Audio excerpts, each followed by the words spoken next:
Okay, that's now live. That's now live once again. And I can see 1080p. All good? So all good, yeah. Thank you. Right, we are back online, guys. And 1080p is now working. So thank you all. Hashtag 1080p team. Right. Thank you.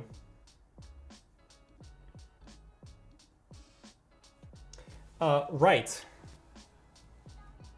All good. Okay. Vanelli is saying, love your wallpaper app, by the way. Thank you. Thank you, guys. Honestly.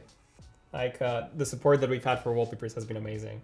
And, like, we've surpassed 100,000 downloads a couple months ago.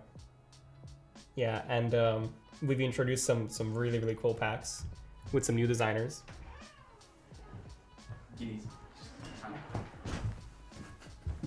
Sorry, you can carry on, but we just have a slight problem. So this is the old live stream, live chat, I believe. So I need to update it to the new one because the link is different between the two live streams. Okay. So I just need to... We're just updating the chat, guys.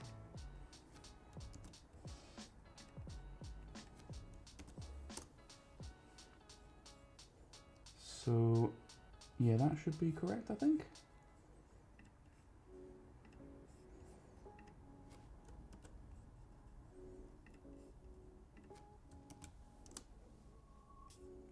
It's an 1080p, yeah. Yeah, okay. Yeah, so we're just updating the chat that you see right now in the window, because the link was still the old chat. There we go. Yeah, that should be fine. Are all talking about 1080p? Yeah. Right, yeah, you good. Okay, perfect, thank you.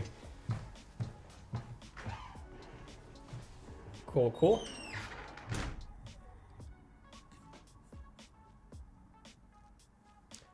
Okay, so everything should now be working fine, right in time for the Apple event. So what I'm gonna do is I'm going to switch to the Apple window, okay?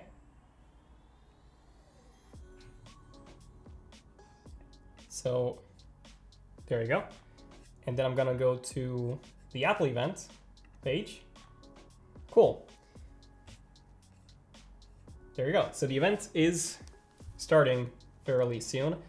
I will not be able to show the event here because we'll get a copyright strike from Apple, unfortunately. So the way this is gonna work is I'm gonna watch the event on this laptop right here. That's why I've got AirPods. It's also gonna play in the background, blurred. So hopefully we, we avoid Apple systems. And yeah, all you've gotta do is watch it in a separate tab, and then you'll be able to hear the live stream in the meantime. This is the workaround.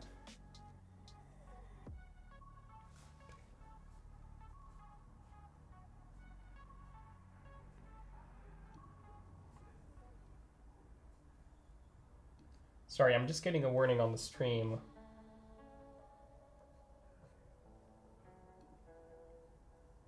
Okay. Is the image quality okay? I literally just got a warning on the stream that the bitrate is a bit low.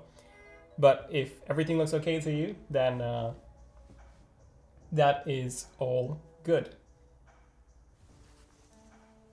1 minute left until the Apple event starts. Yes, the workaround is legal. Everyone else does the same workaround. Yeah, unfortunately, the same applies to the Google live streams and everything else, because obviously, 1 minute left. Obviously, if people share the live stream, then they won't get as many views. The original one won't get as many views. So it will appear as if, the Apple live stream only got, 50K views or whatever if everyone's live streaming it, which they don't like. Okay, we are about to begin. Okay. Oh, there you go. Okay. The music the music has now started. Right, let me start that on that iMac in the background so that you guys can also see it. Right. There we go. So the Apple event is just over there. I think I'm gonna switch to this screen so that you can all see it over there.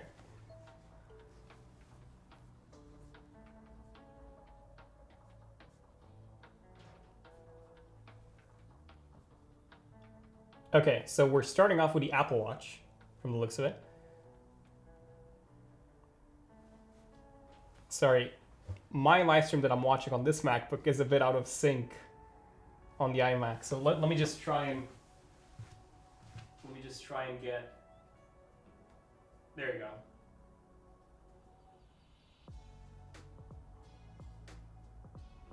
Right, so are those in sync? Somewhat. Okay.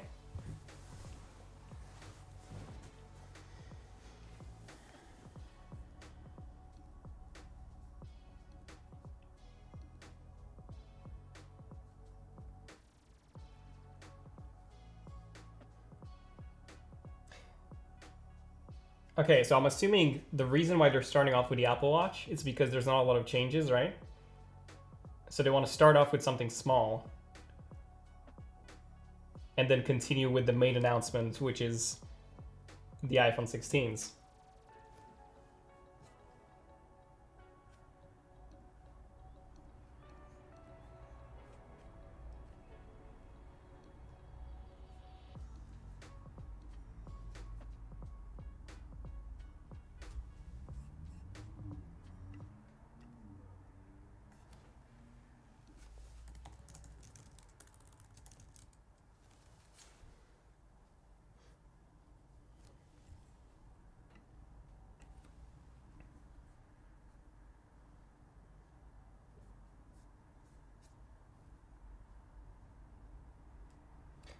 So there were some rumors of some updated health features on the new Apple Watch Series 10.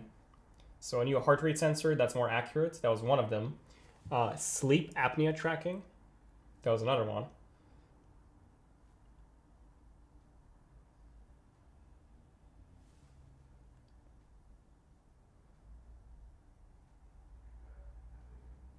I do wonder if we'll get the AirPods before the iPhone.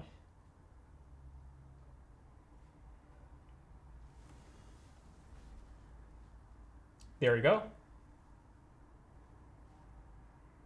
Yeah, I think I'm gonna switch. So that's playing on YouTube now. Let me switch to the website.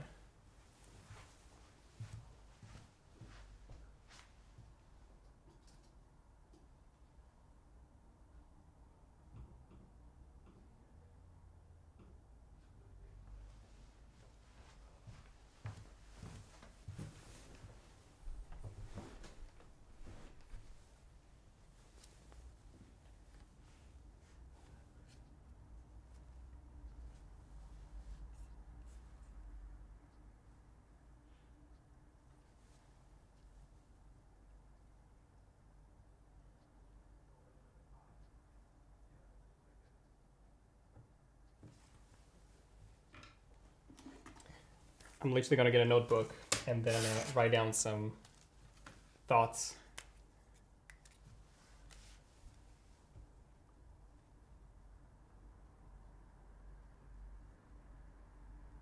Yeah, so Apple Watch first.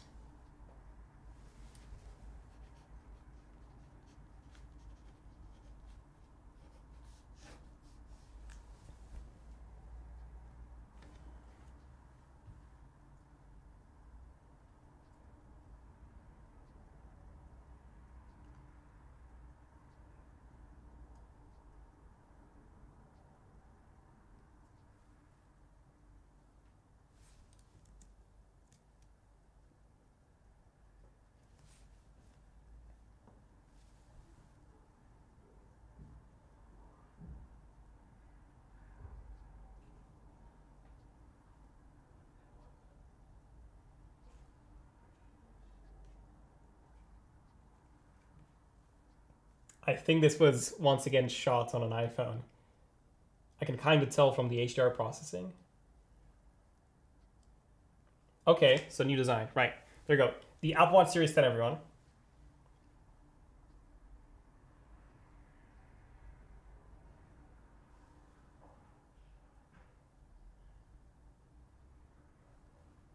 Oh, it's got the speaker grill that got leaked. Okay.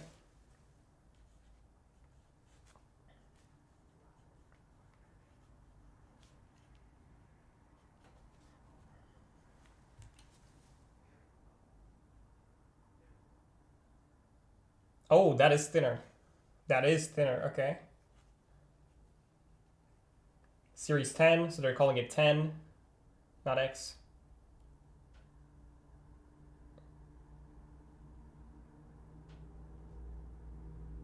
Biggest display, okay.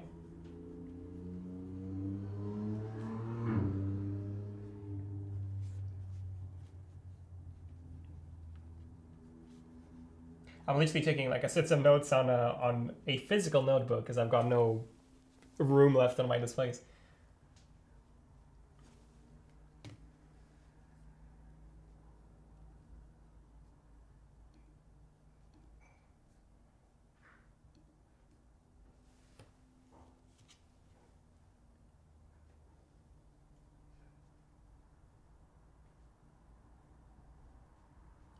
Okay, the good news is that's stainless steel for sure. Wait. The bezels look thick.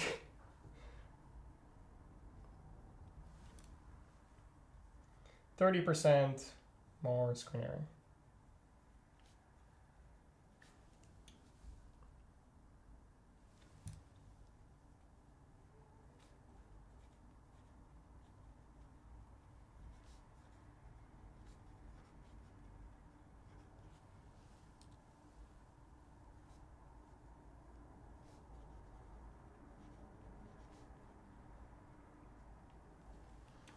So it's more rounded once again.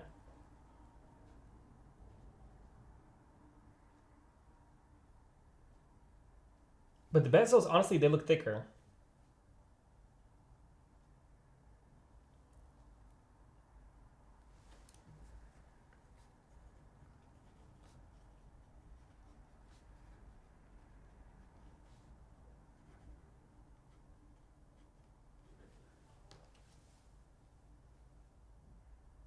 Oh, 40% brighter. Okay, that's significant.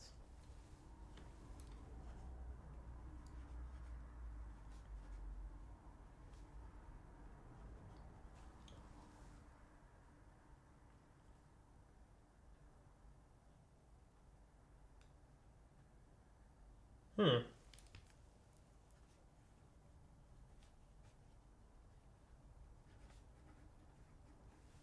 Okay. New watch face, okay.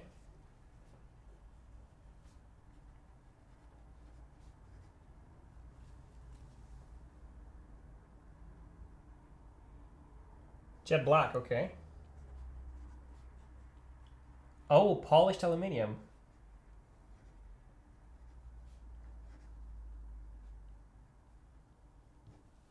Who remembers the iPhone 7 in jet black? That thing was beautiful, but it scratched extremely easily.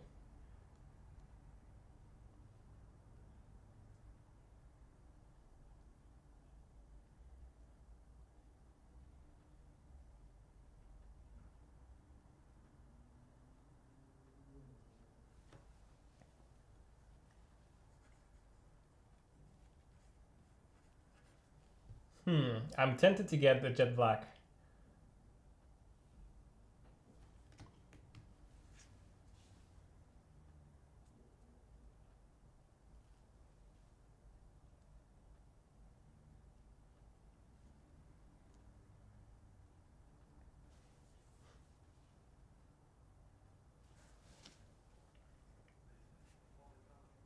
Okay, so it's only 10% thinner.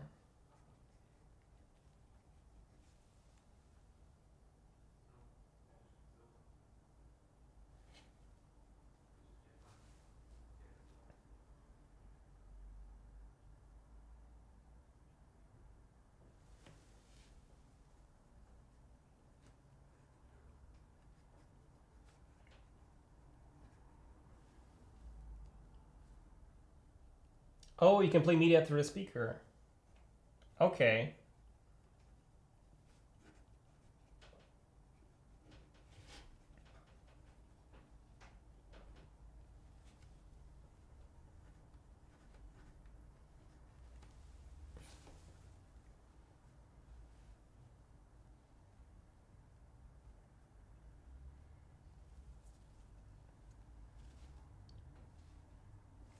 Okay, so it's the same 50-meter water resistance.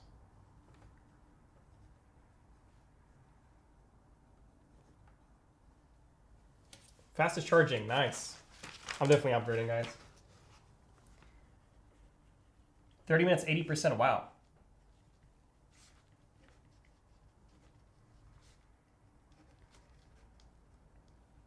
Okay, guys, I'm finally upgrading from the Series 7 to this, finally. I wasn't sure, but faster charging, I'll take it. Thinner design, jet black.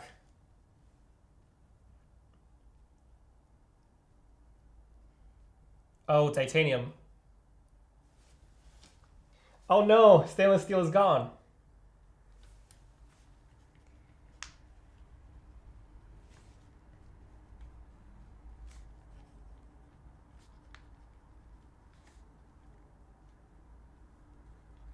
Okay, at least it's polished.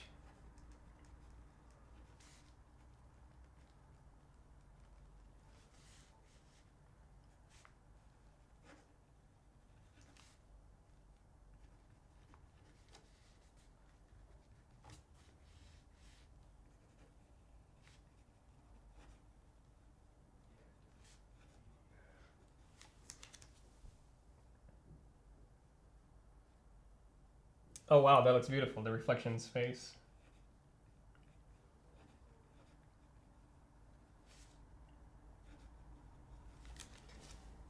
Huh, okay. It looks great. I wonder if the reflection's face is only for the titanium model or not.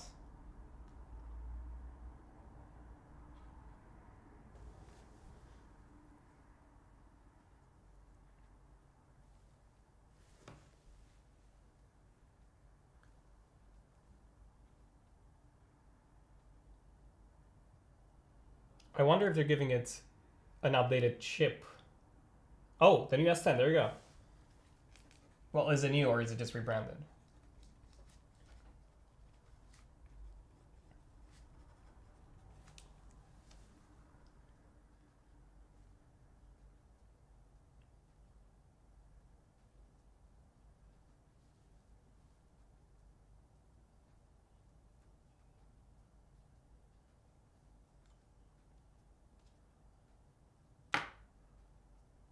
I mean, the S9 already had a 4-core neural engine.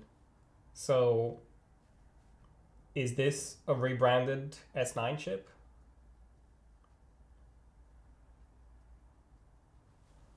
Okay, I'll need to look into this, guys.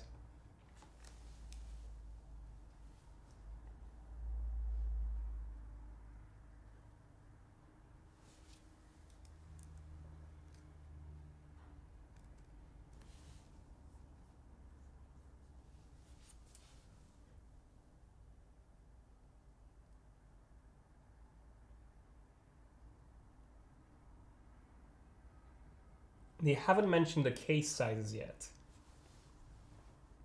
which I find a bit strange.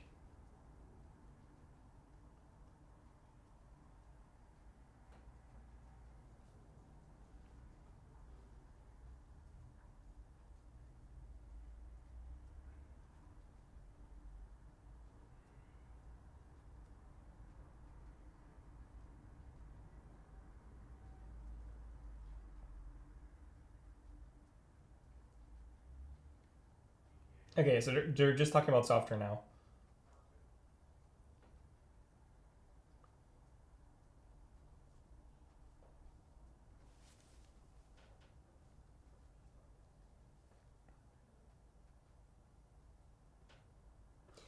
It's interesting. I have a lot of thoughts on this, but I'll keep them until the end of the live stream.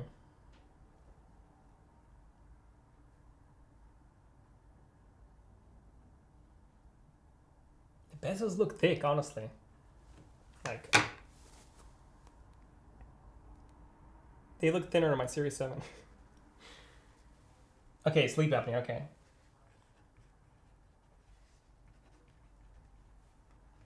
Right, so this was leaked.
Oh, so they don't have FDA approval yet. Uh-huh.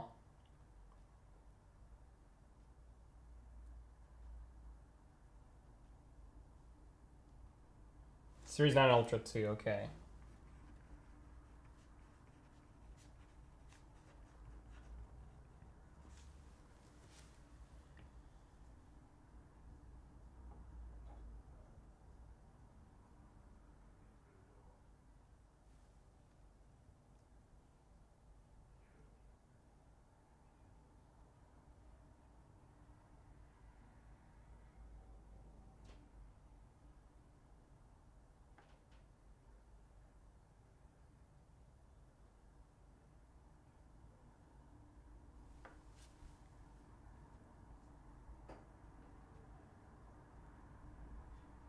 Oh, there you go. What I was talking about before, the depth gauge.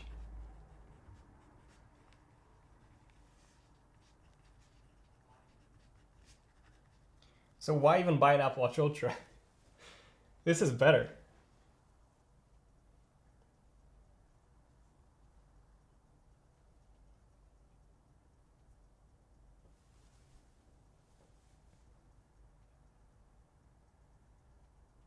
There you go, Oceanic Plus for the Apple Watch Series 10.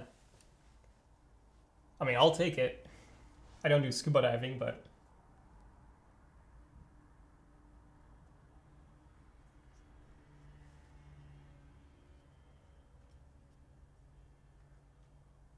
Okay, Tides app, cool.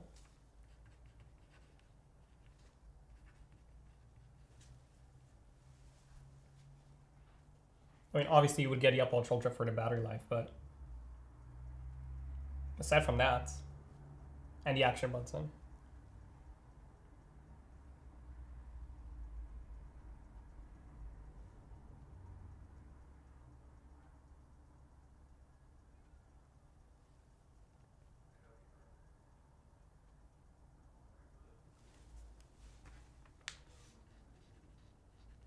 Oh, so you can also measure water temperature, okay. Because the Apple Watch Ultra had a sensor specifically for that.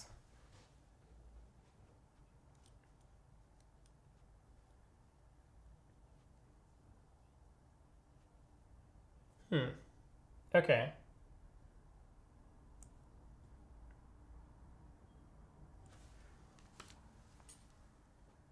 18 hours of battery life, titanium.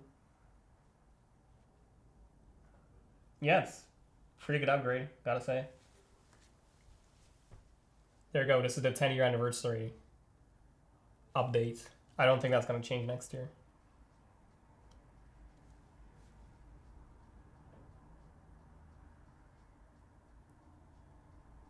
Oh, the Nike watch bands look awesome.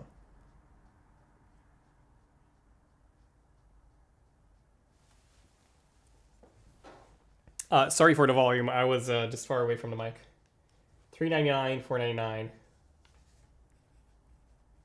September 20th. There you go.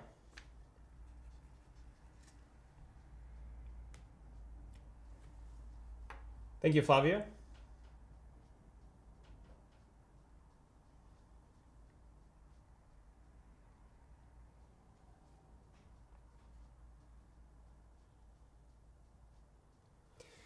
Yeah, like I feel like this year you may as well get a Series 10 instead of the Ultra.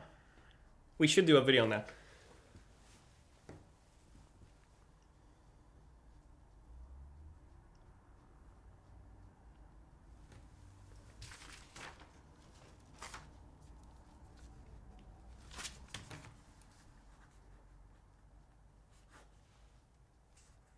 Most accurate GPS, okay.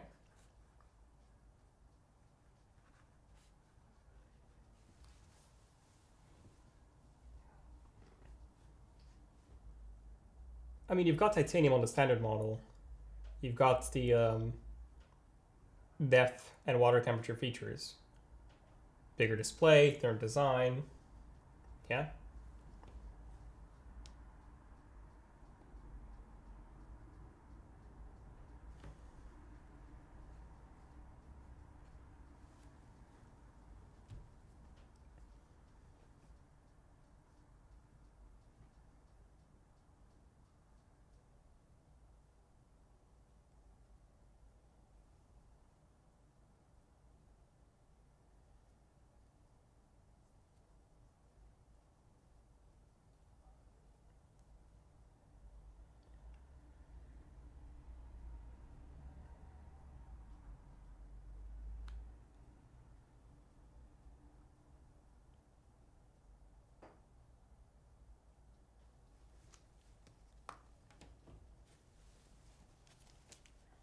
I do wonder if the Ultra is gonna get anything more than just a black color.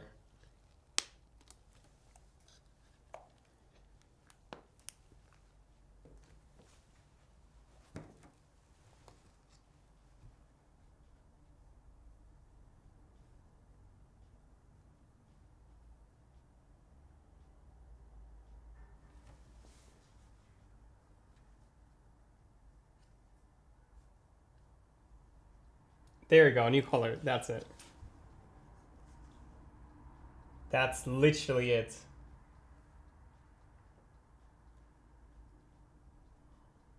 Yeah, titanium black. And the new Milanese loop.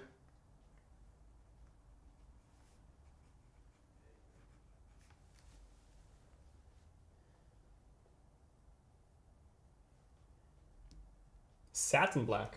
Okay.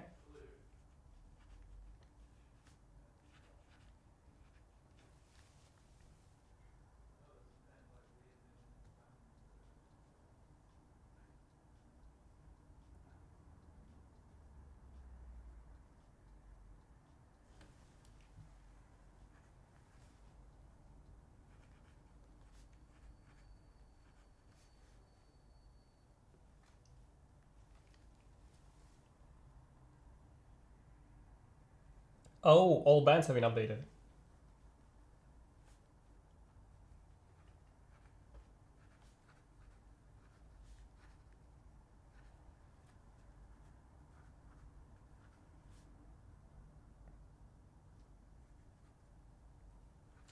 does look good.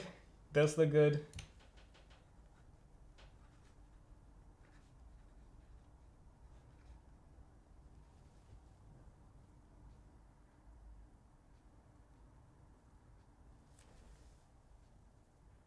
I don't know what to do, guys.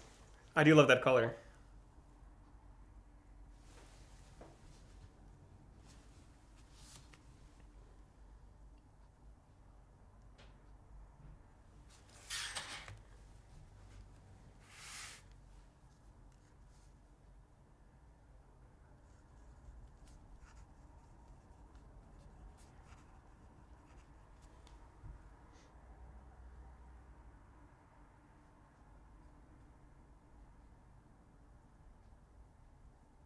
That color looks awesome, and it's the only matte black color that you can get, matte black color that you can get on the Apple Watch this year.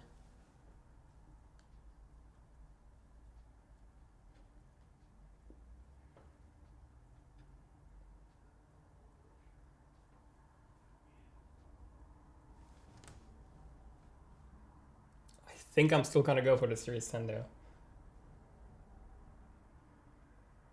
800, okay, so literally the same price. Oh, pre-order today. Okay. I need to remember to do that after the event.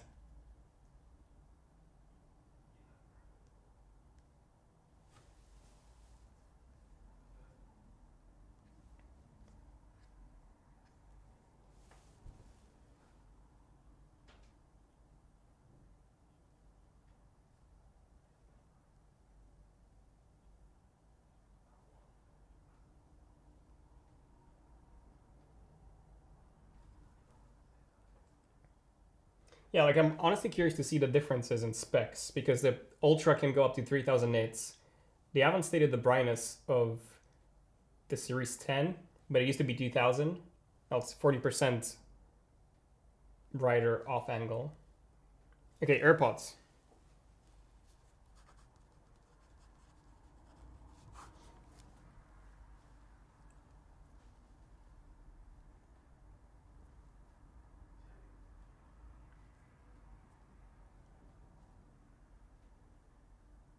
No updates on the Apple Watch, it's saying.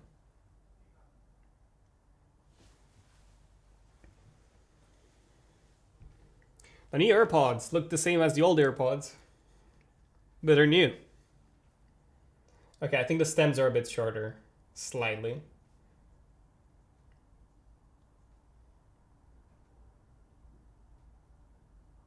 AirPods 4, okay.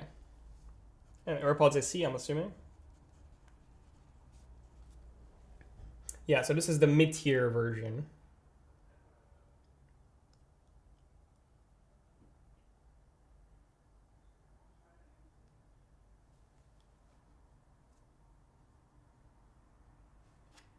There's not going to be any AirPods Pro 3s at this event, guys. So it's only AirPods 4s and the new AirPods SEs and Maxes.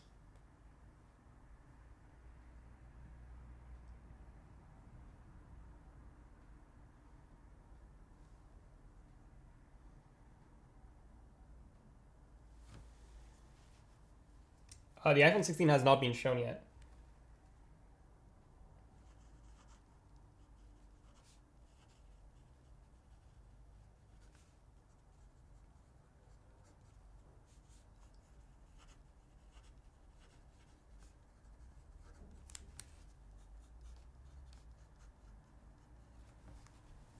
Massive improvement in audio quality, okay.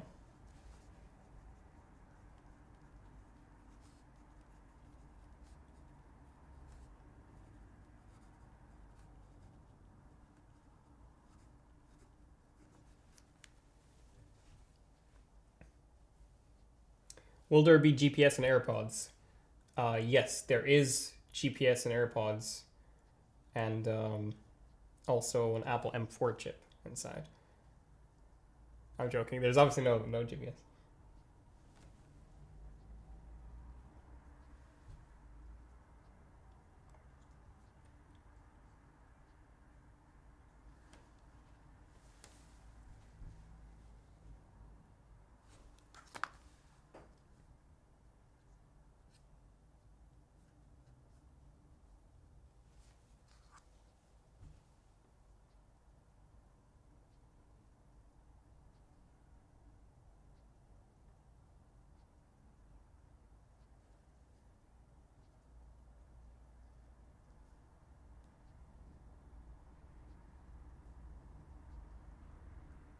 USB-C.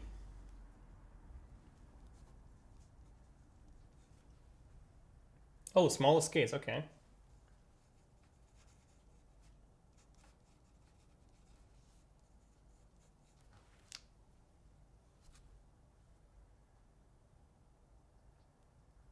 Oh, wait, so the AirPods 4s are... Oh, the AirPods 4s are the base.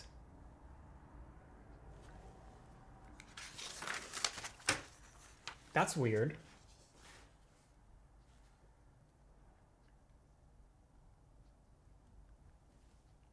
Wait, so what's the name of these AirPods in that case? That's so confusing.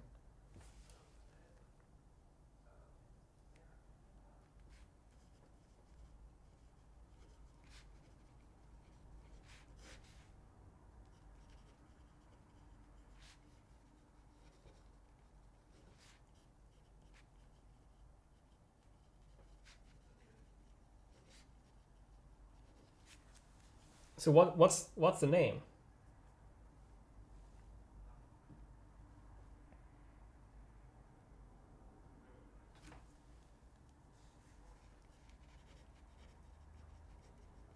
Literally in my notes I wrote down separate model because I've got no clue.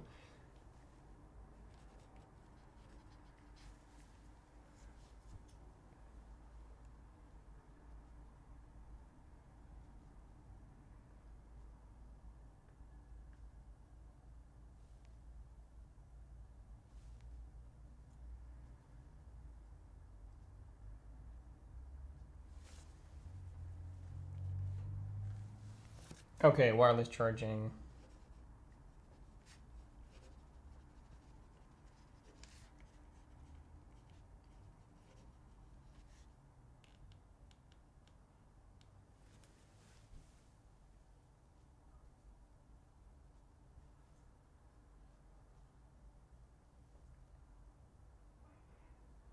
This is the mid-tier model, guys.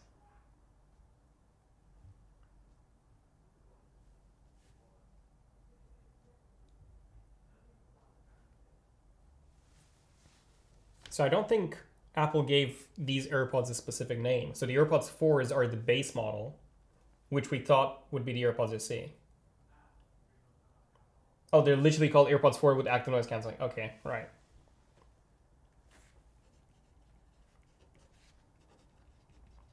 Today pre-order as well, okay.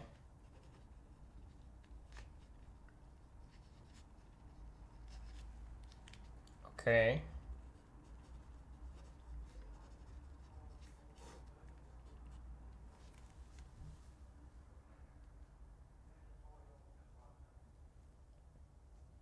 No, the leaks for the AirPods were correct, it's just the names.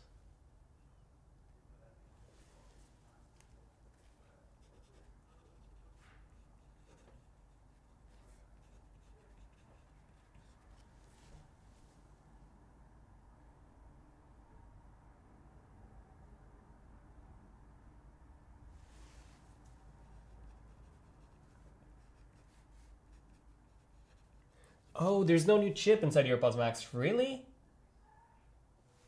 So it is just USB-C and new colors. The H1 chip inside the AirPods Maxes for $549. That's insane.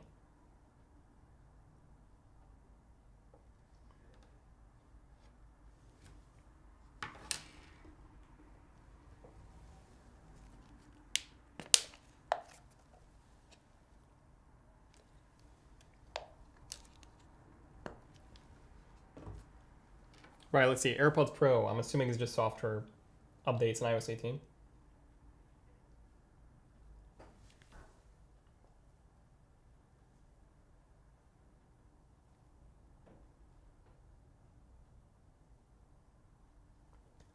I kind of want to make a video on the AirPods Maxes and call it AirPods Max 2, Why They're a Scam. And then just rant about the chip and all the non-updates that we got.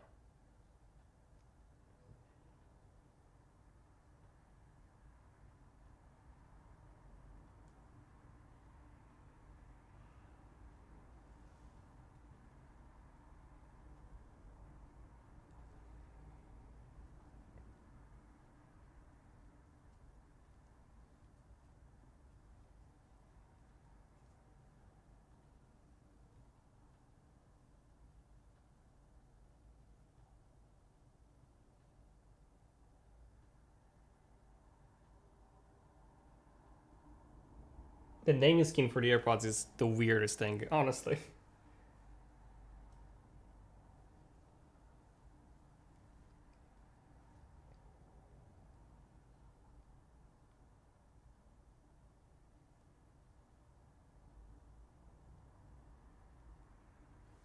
Okay.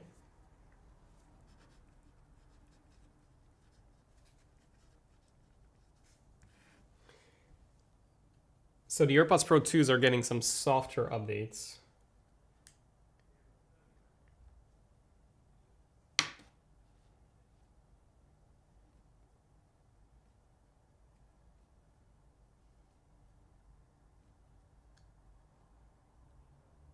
Hearing protection, okay.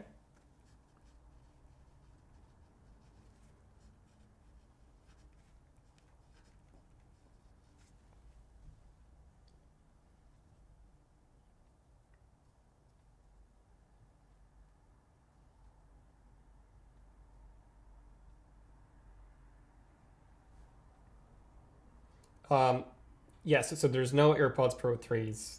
These are just software updates to the 2s. The 3s are only coming next year.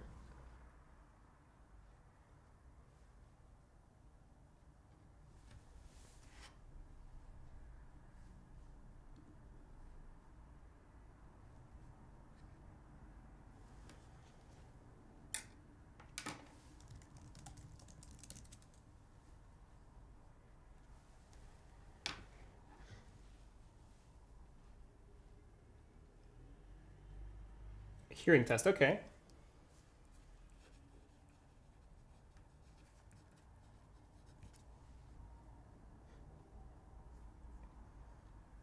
So the iPhone 16s have not been announced yet. They will be literally after the AirPods.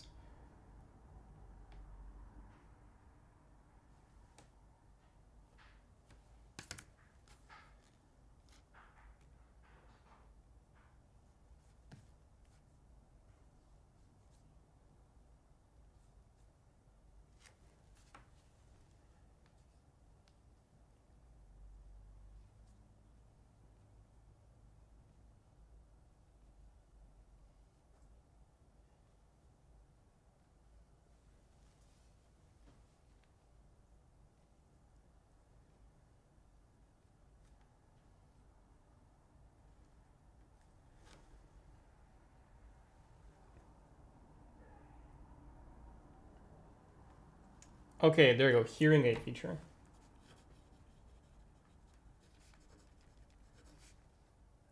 This was rumored for so many years, guys.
Yeah, Mike Shaw is correct.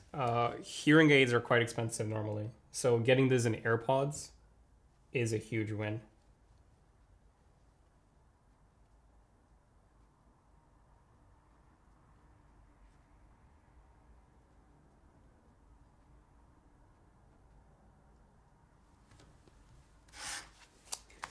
I'm still upset that Apple hasn't done more with the AirPods Maxes. Like, honestly, I'm thinking of doing that rant video.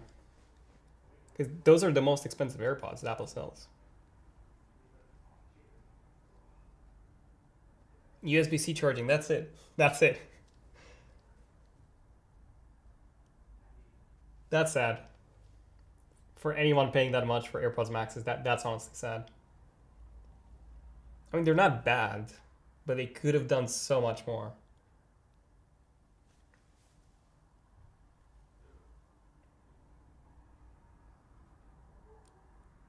iPhone time, guys. There we go. iPhone 16, finally.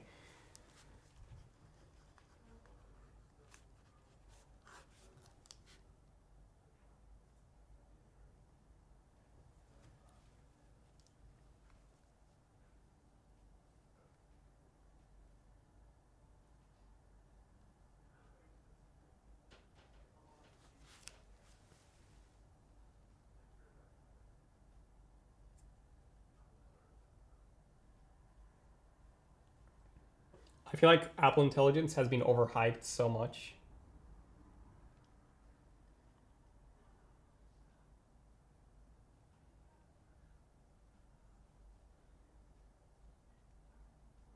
Okay, there we go. iPhone 16 trailer, guys. Let's see that dual camera module. Oh, they're showing the front first. Oh, the action button is there. There we go. Oh, the capture button. Ah, the colors look awesome. Way better than in the dummy units. That blue looks amazing. Like, I'm still gonna get the black, but the blue looks awesome.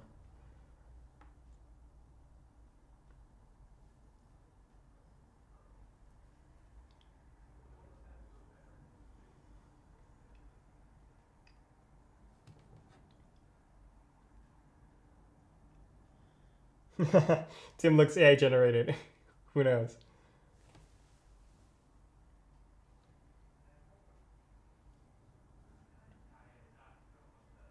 Oh, the action button is bigger.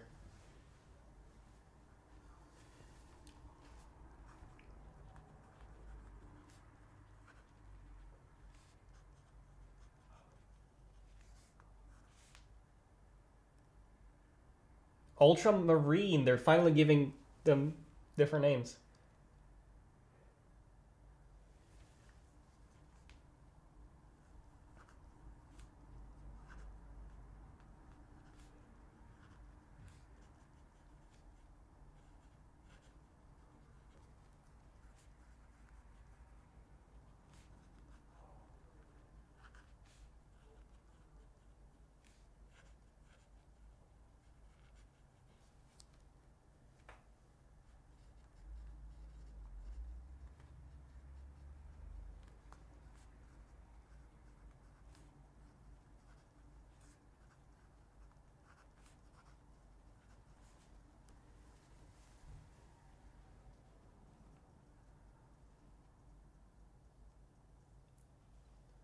That looks bigger, right? The action button.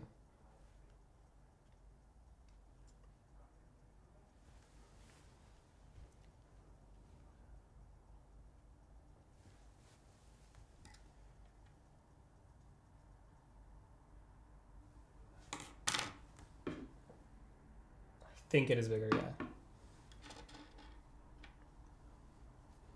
I'm pretty sure the one at minimum brightness is new.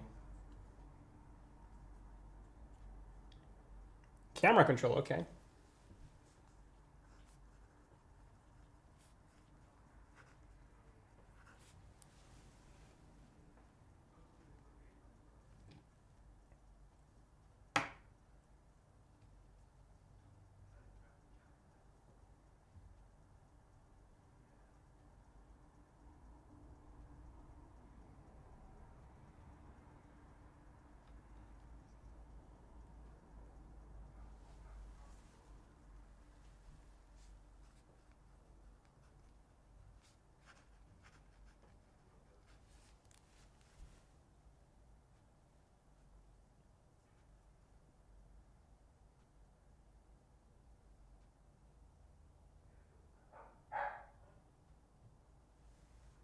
Here's Siri.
Okay, so new 5-core GPU.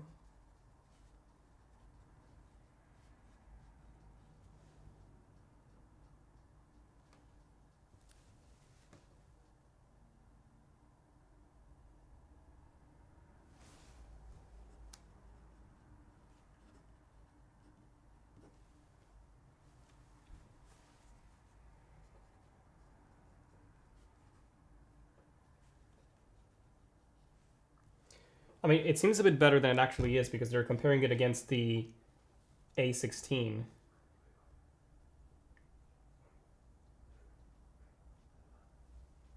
So I'm more curious to see the A18 Pro against the A17 Pro. I feel like that's where the improvements will be more minimal.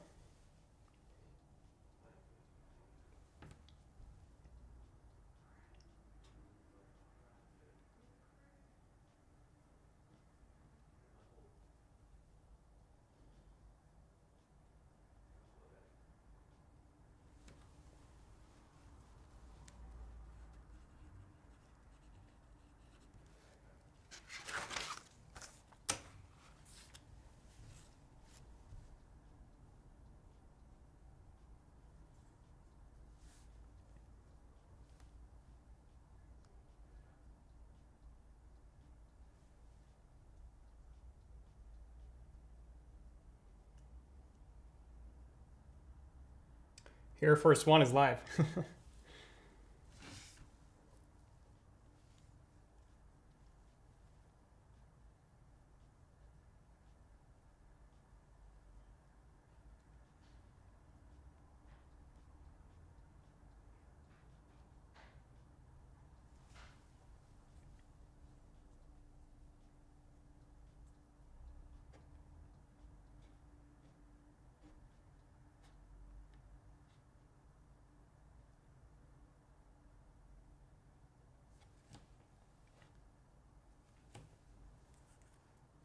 There was so much misunderstanding when it came to Apple Intelligence at WWDC. Like, it was so confusing. At least a lot of people thought so.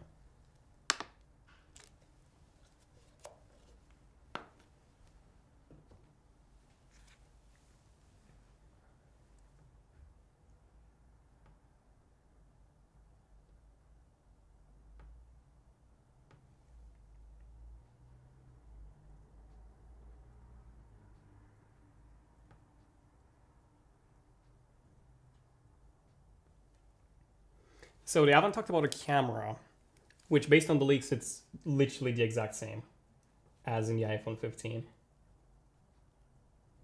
Which makes sense, it was literally a brand new sensor with a 15. So we'll see if they mention anything else after this.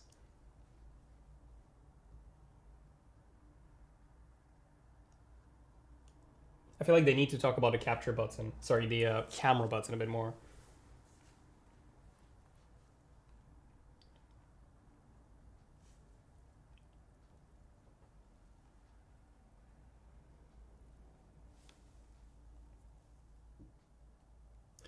Yes, Steven is correct. They are repeating the same points as the ones in WWDC.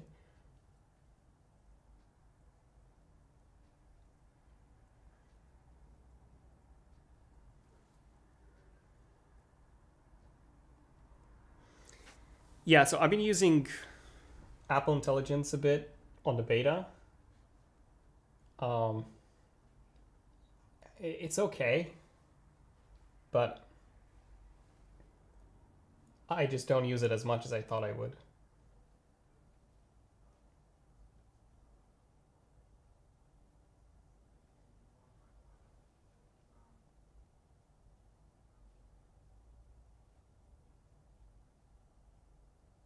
Literally all the AI features in every single phone are the same. Generate images, summarize text, rewrite text. That's basically it.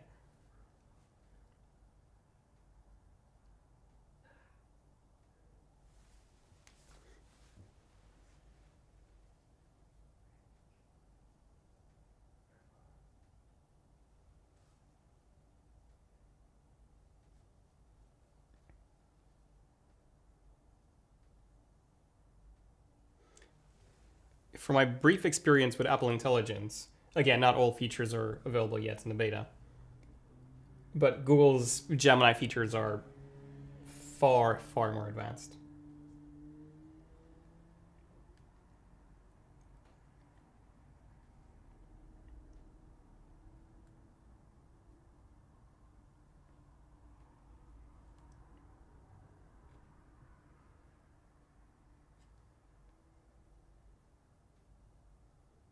Yeah, this is the boring part where they're repeating the same things.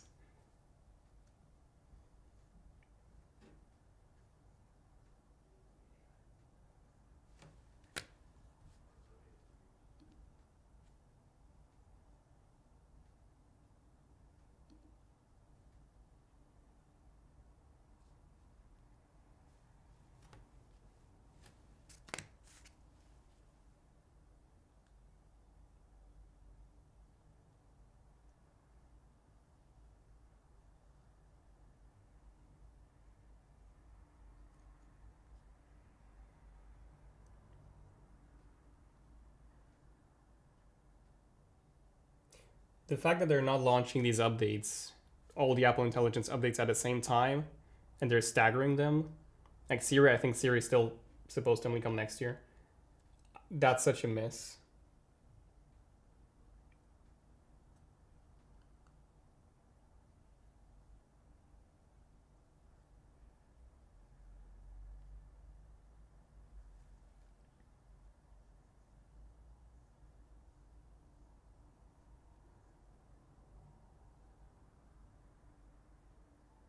Also remember that Apple needs to,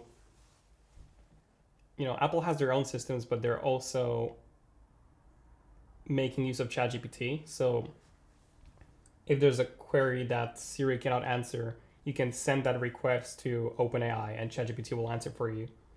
But Google doesn't have to do that. Google's Gemini is their own. So I'm just saying. The Pixel has by far the best AI. To answer Sir Kane's question.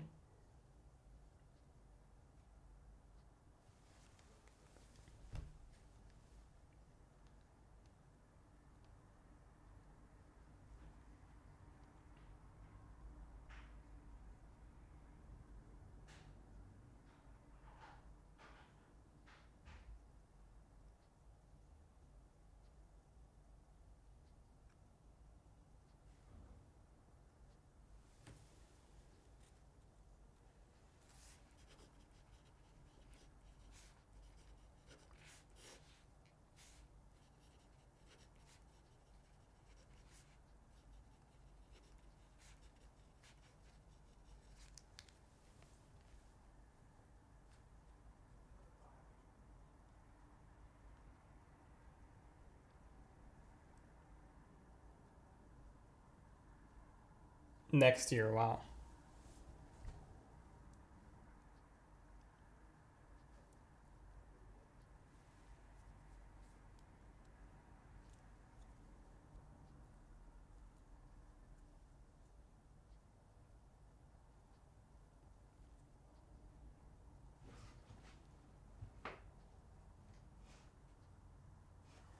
Okay, let's see. Visual intelligence, what's this?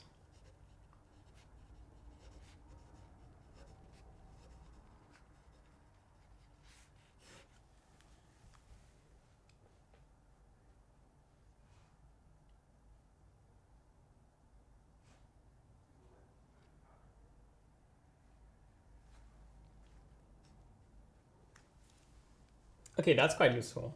So it's basically Google Lens. Visual intelligence is Google Lens built into the iPhone's camera button.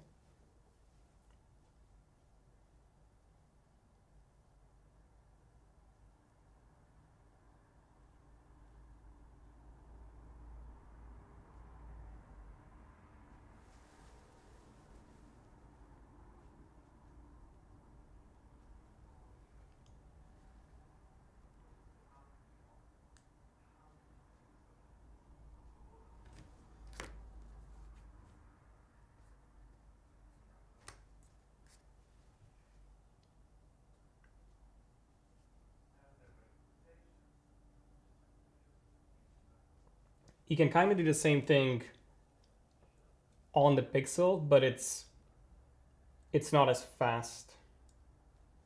Because you need to ask Gemini, you need to invoke Gemini, then press the photo button. So there's just more steps involved.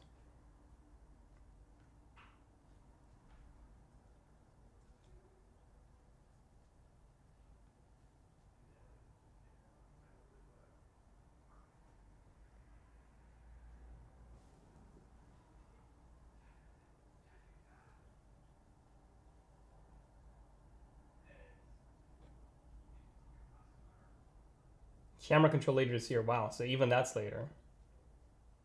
Okay, they're finally talking about a camera. Okay, here we go. Spoilers, the hardware, at least according to leaks, is not changing at all.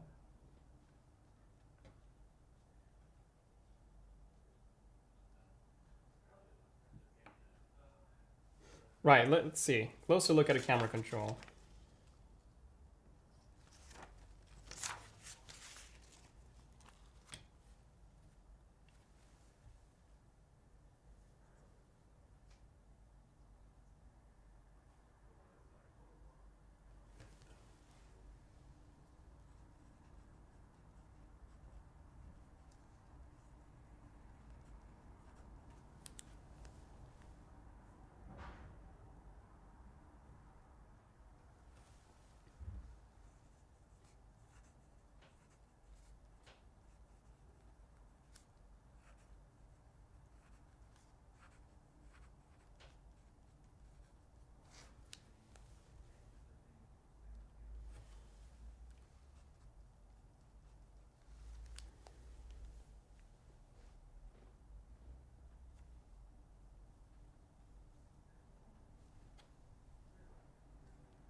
Okay, I do like the double tap to get those extra control options. That's very cool.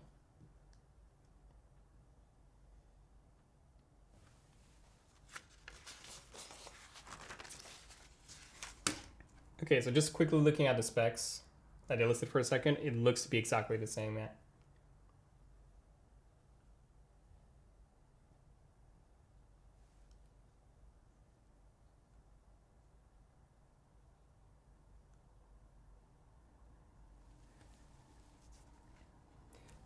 Oh. Okay, never mind. I was thinking, okay, so 24 megapixel photo default. They did have smart HDR5 processing on the iPhone 15. So I'm curious to see if that's improved in any way.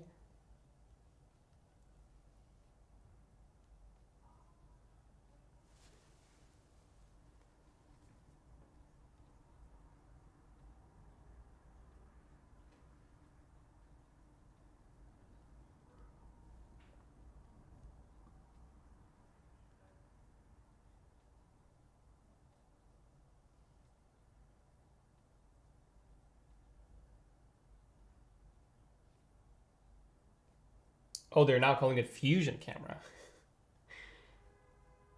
Sensor crop is now Fusion, okay.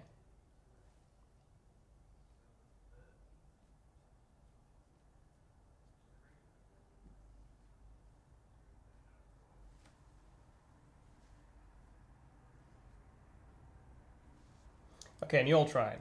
There we go.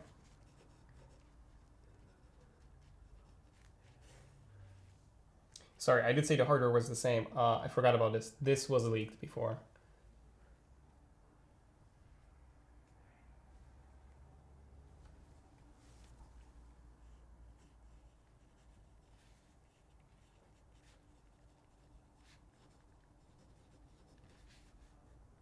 This should support macro as well. There we go, macro.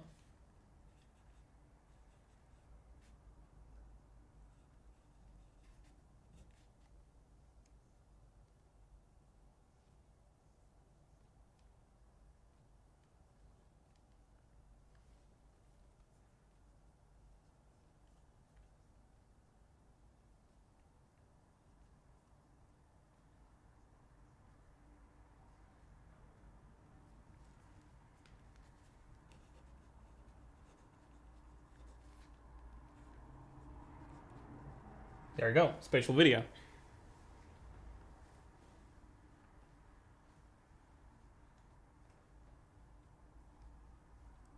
And spatial photos. This is new, because you could only take spatial videos before. So that is new.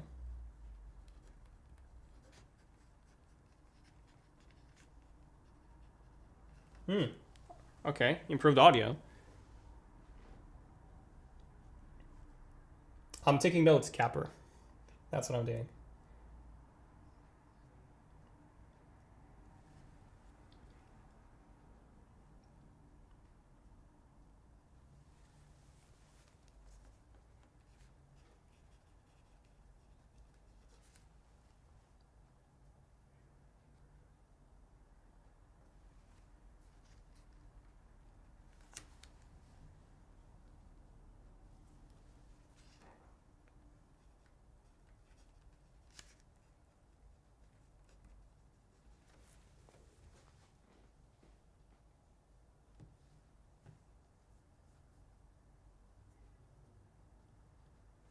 Yeah, we'll talk about all the announcements after the event is over.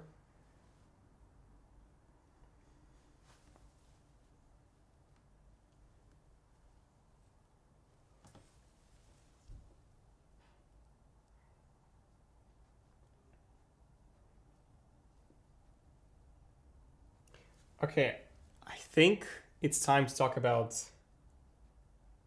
finally, the Pro models.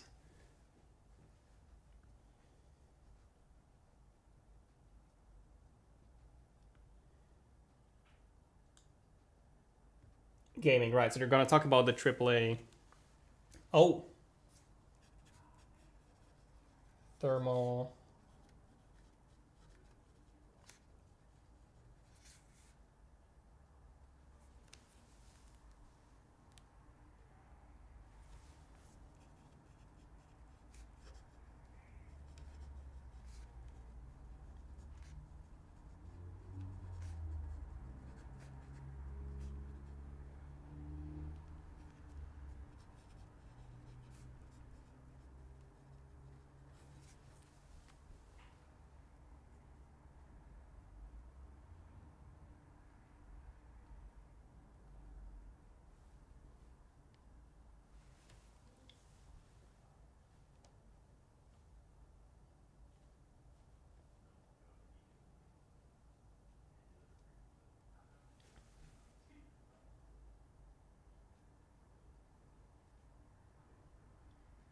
I mean, so far most of this is stuff that I already talked about in the final experiments video that we made.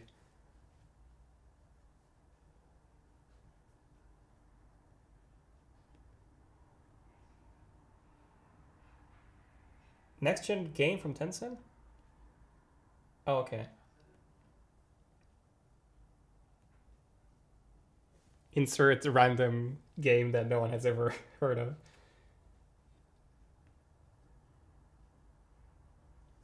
Oh, that actually looks really good. Wow. Yeah, Ray Trace Minecraft. Like, what happened with that? That was supposed to be on the Xbox, never launched.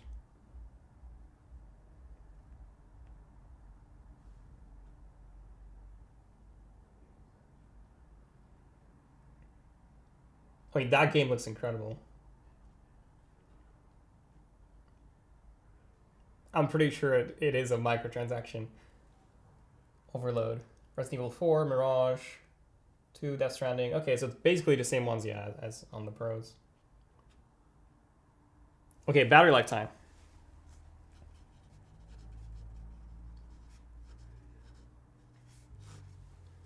Right, let's see some numbers.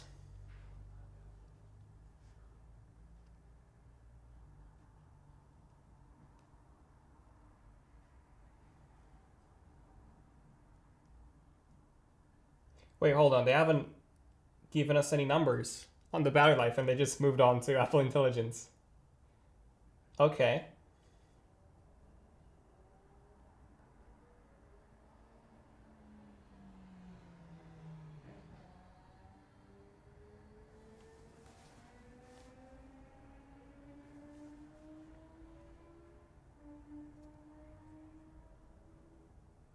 The 16 Pros will be right after this, so that's the last announcement that we're expecting. Unless they have a special announcement at the very end.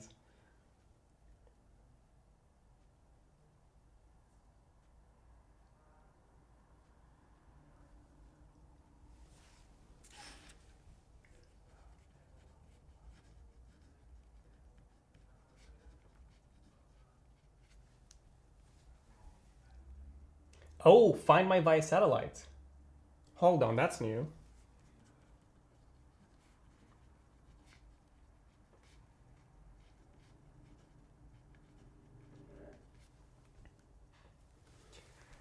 The colors look awesome, guys. Wi-Fi 7, there we go. They haven't even talked about that.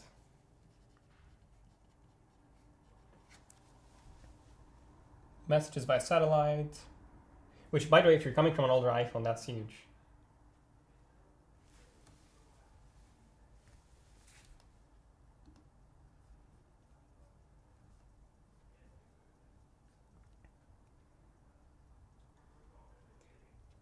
I've got so many thoughts, but I'm going to leave them until the end of the live stream, or the end of the event. Then I'm going to answer all of your questions. I'm going to give you my thoughts and, you know, on all of these notes that I've got here.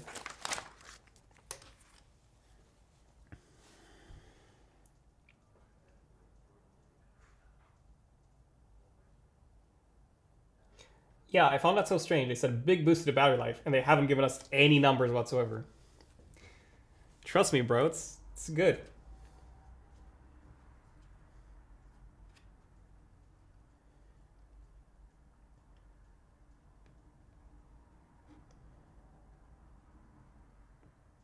I still find it so weird that it's 60 hertz again in 2024.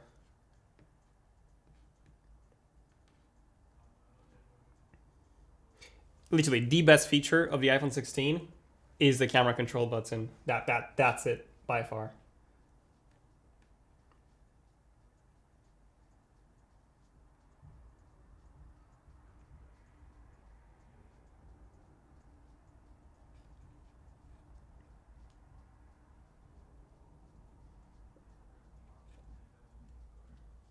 I do miss the old Apple ads. Like, this ad is okay, it's good, but it's not memorable.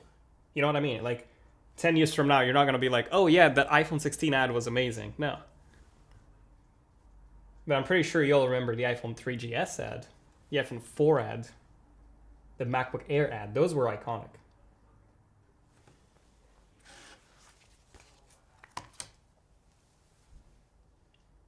Right, it's the same prices.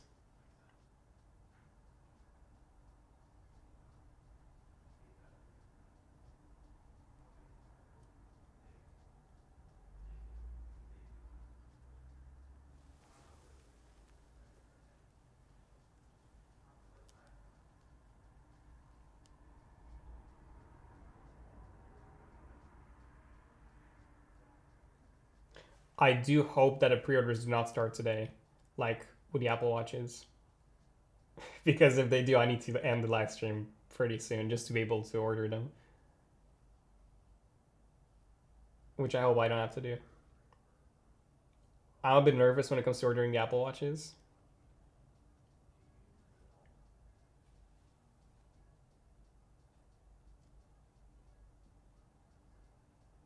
Pro models, okay.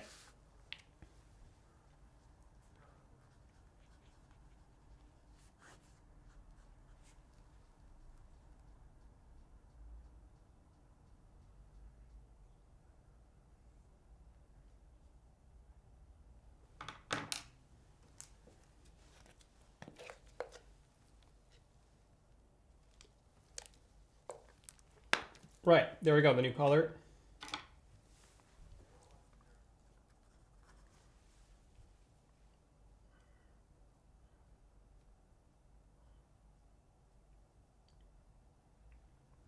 Tim said gorgeous new design, but the design is the same.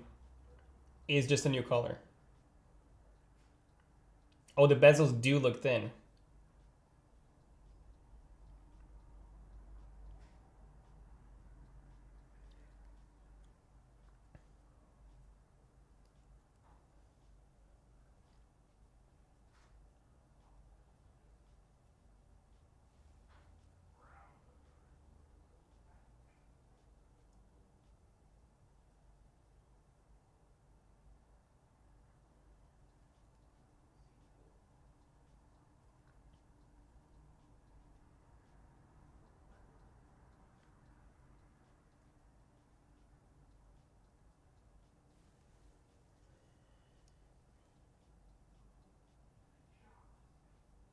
Stunning new design? But it's the same design. How is that a stunning new design? I guess the size could be a new design. Maybe that's how they're spinning it.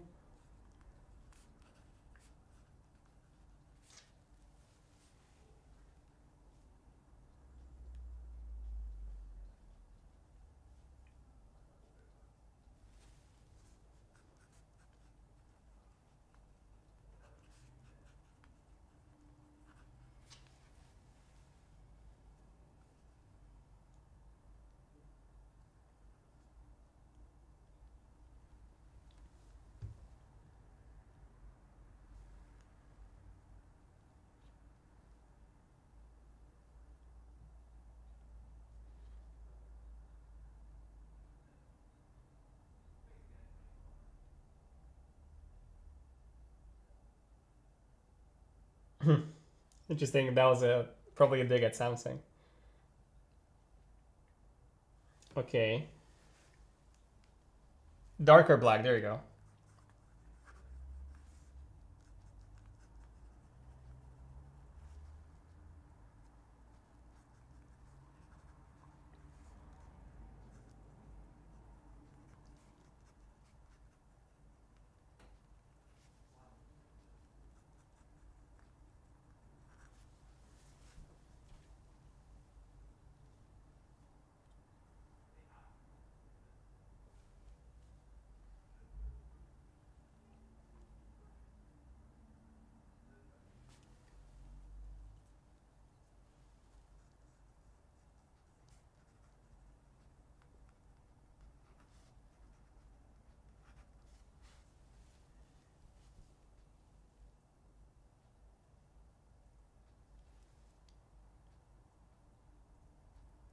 Let's see some numbers.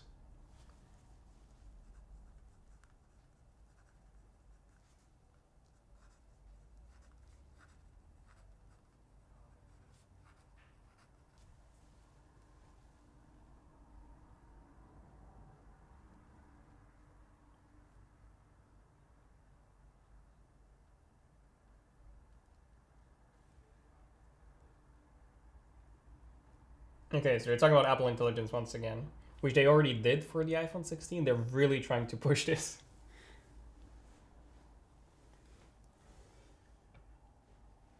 Yeah, I do find it odd how they haven't given us any numbers for the battery life, even though in the past they did. They were just, oh, it's the best battery life we've ever had on an iPhone, without any numbers. At least percentages, right? Is it 10% better? 200% better?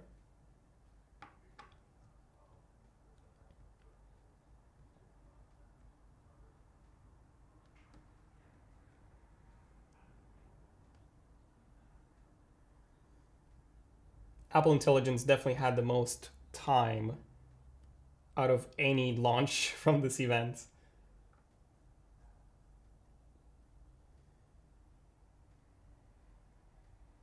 Okay, pro tip. I'm curious to see any improvements from the A17 Pro.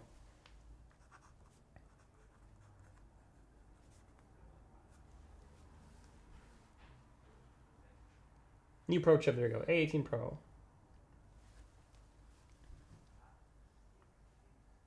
More efficient than A18, okay.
Oh wow, that's a huge improvement. 2x faster ray tracing than A17 Pro.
Okay, I gotta admit, the A18 Pro is a pretty decent upgrade over the A17 Pro.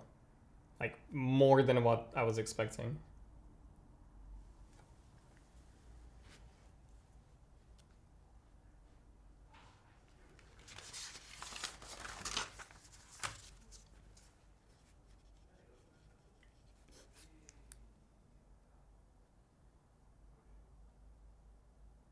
Oh, new camera?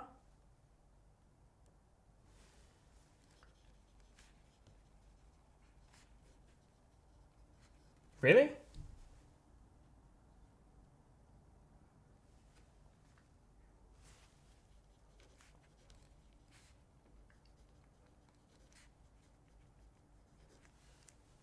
So it is a new sensor.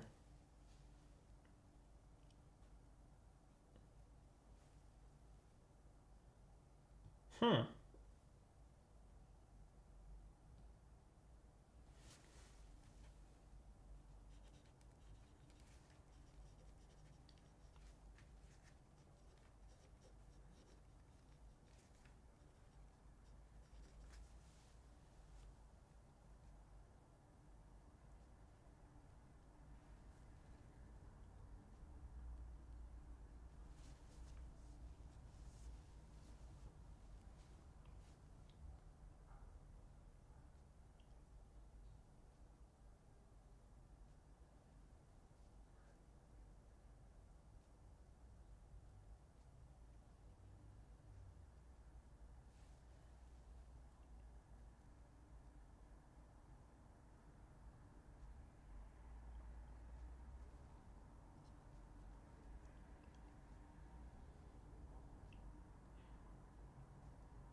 Oh, two-stage shutter, okay.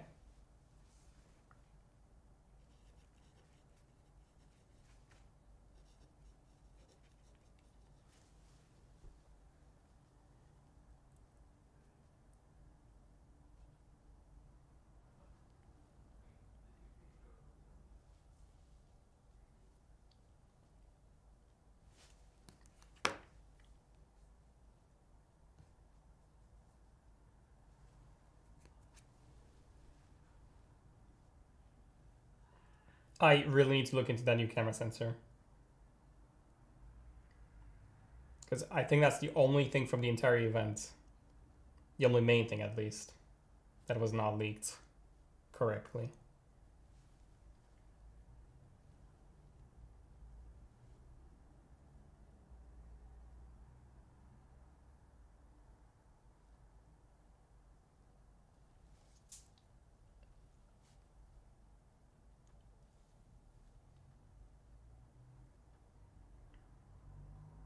Oh, that's cool.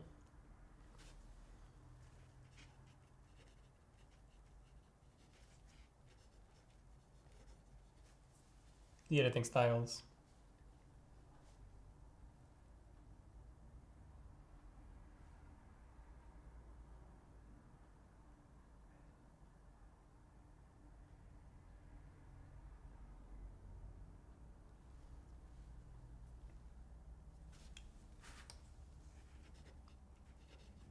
Video 4K 120, I'm assuming, is coming based on the leaks.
Right, so I'm pretty sure this is the ad for the 4K 120 feature.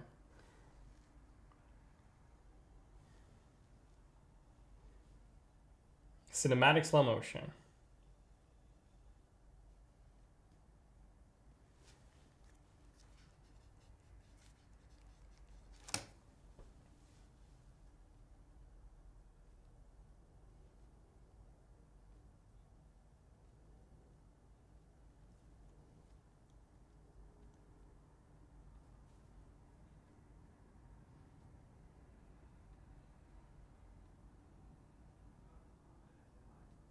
Four K 120 Dolby Vision is mad.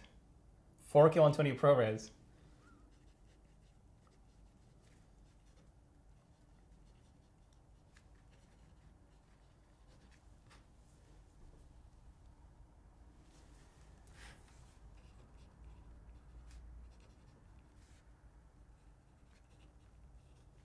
Oh, that's cool. So you can adjust it afterwards.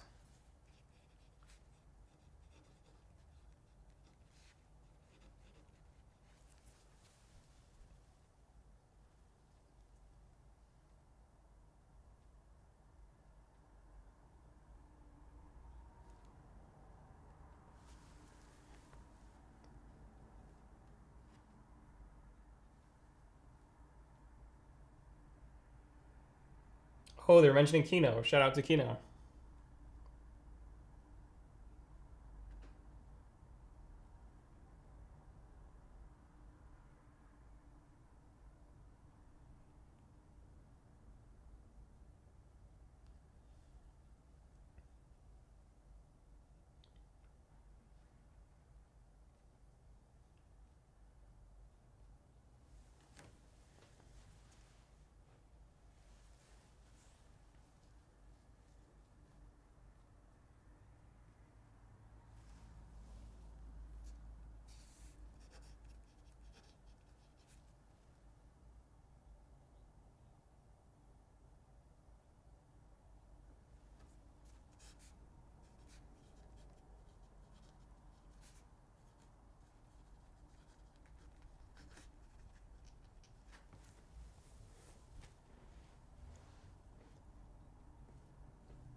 Spatial audio capture, okay.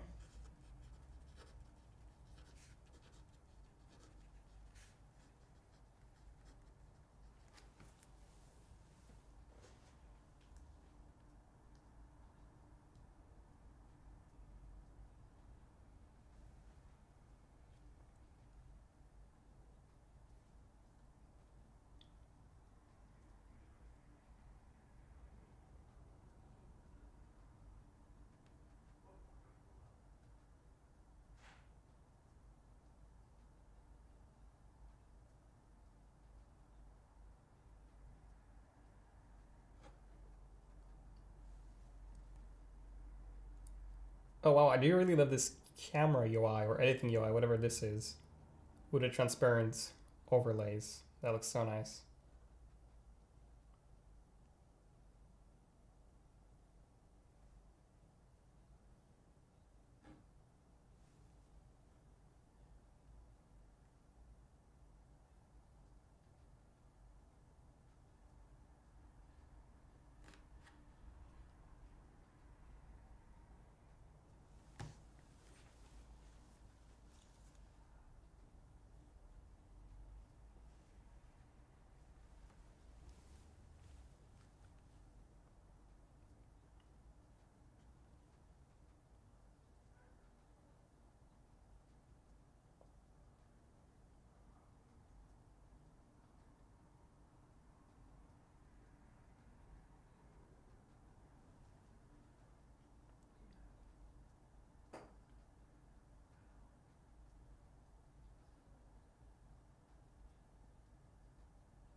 Yeah, that's the thing, you still cannot properly multitask on the 16 Pro Max, which is just mad.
I mean, the music video looks awesome, but you need to remember that this was also shot in professional conditions.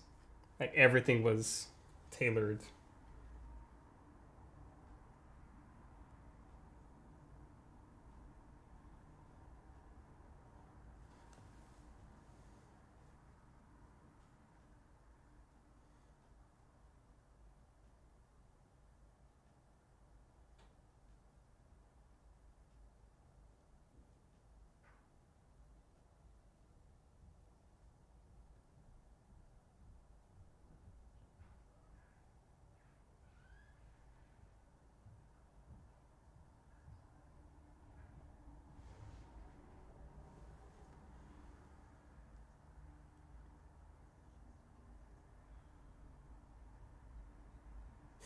I love the tiny umbrella. That's pretty cool.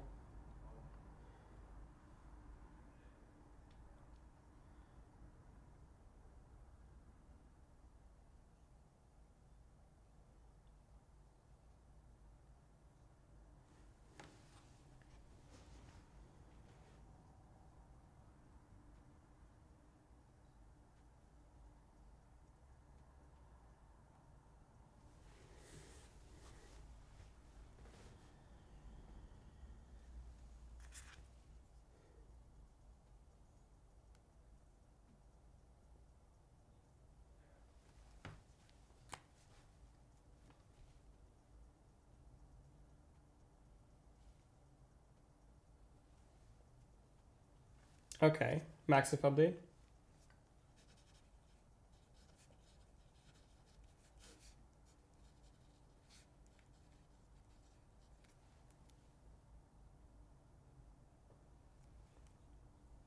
Oh, that's cool. So they protect.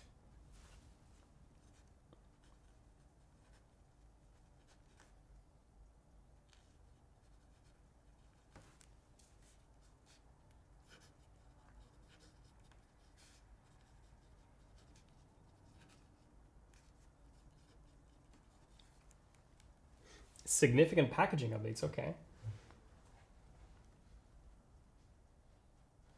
Fiber based.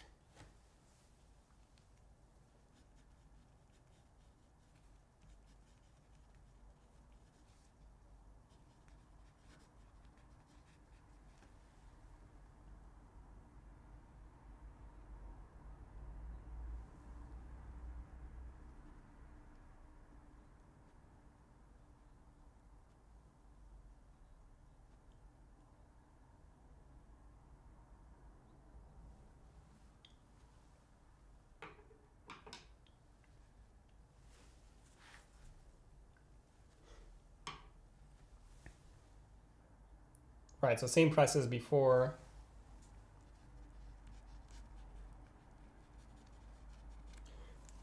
Please don't start the pre-orders today.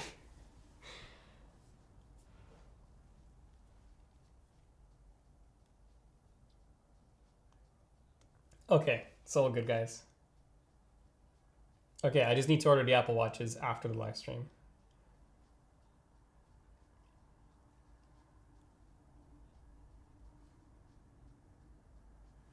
Okay, back to Tim, right. So the event is almost over.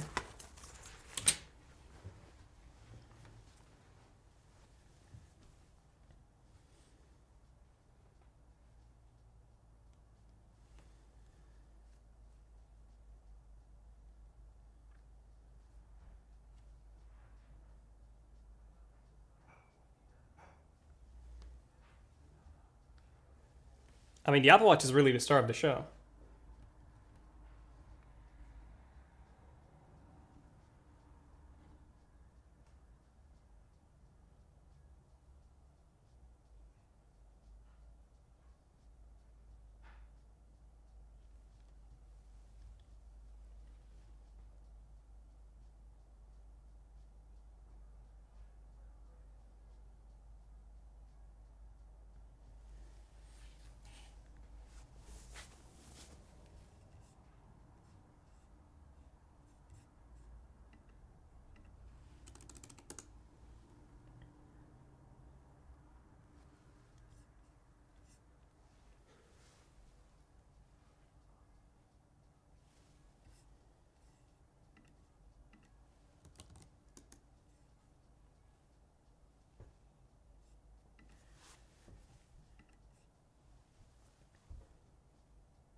Tim just said a new 48 megapixel fusion camera, but it's not new. The name is new, the fact that they're calling it fusion, but it's still the same camera, right?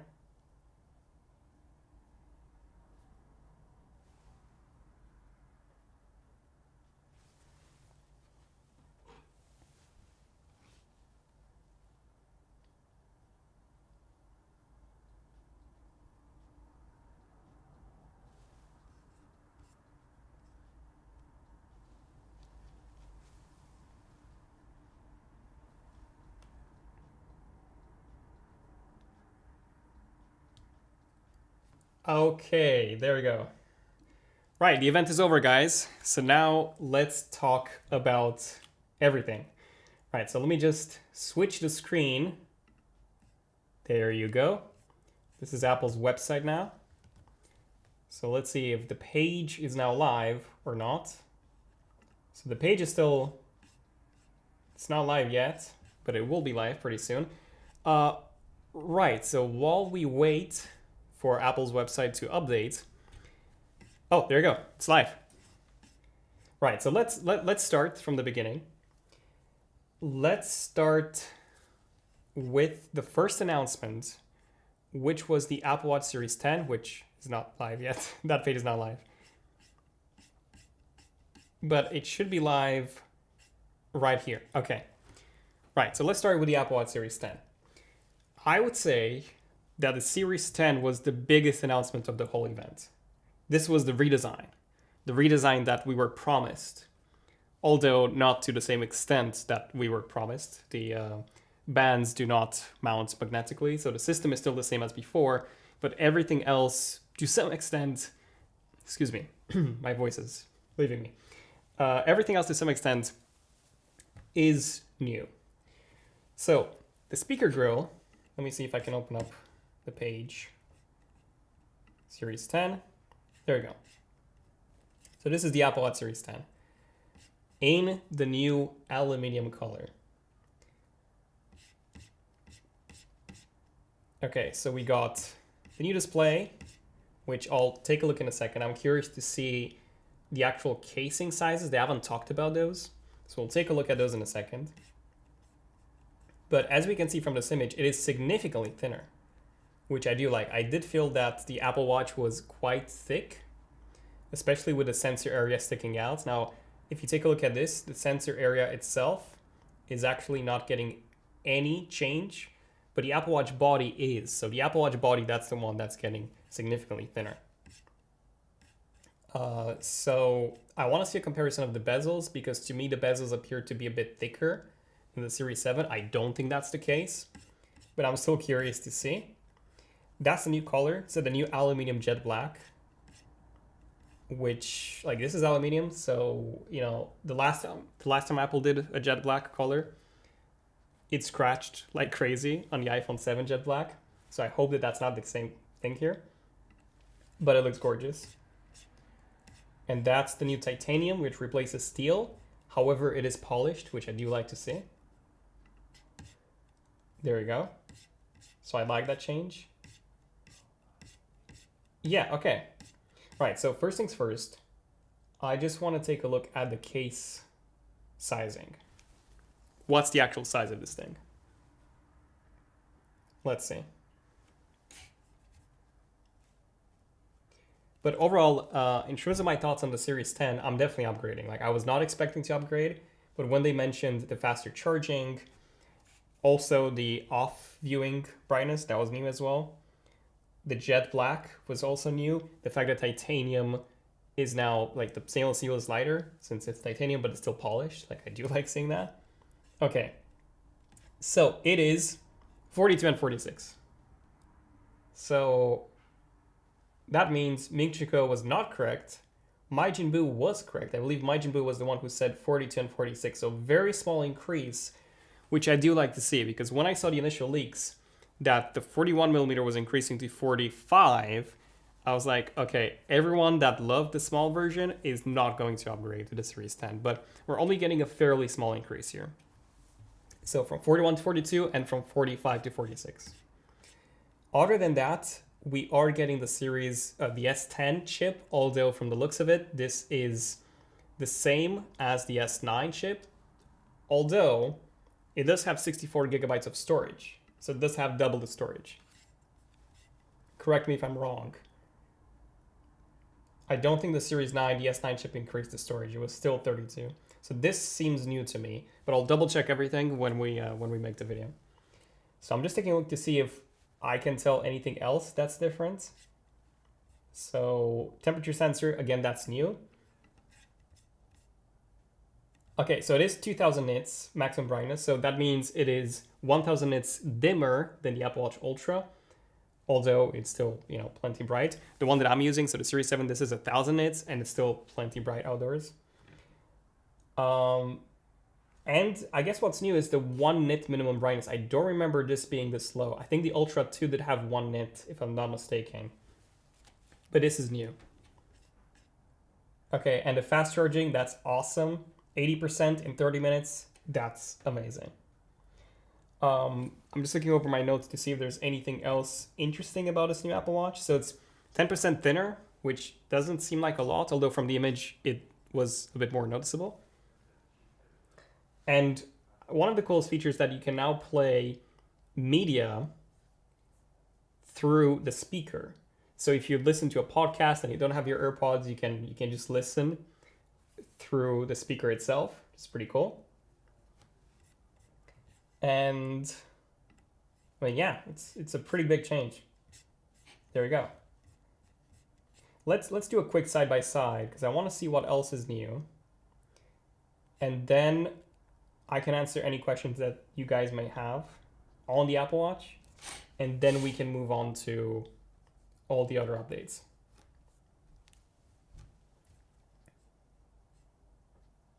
The Apple website seems to take some time to load. There we go. So if we go to compare, we can actually do a side-by-side to see all the differences between, there we go, the Apple Watch Series 10 and the Apple Watch Series 9.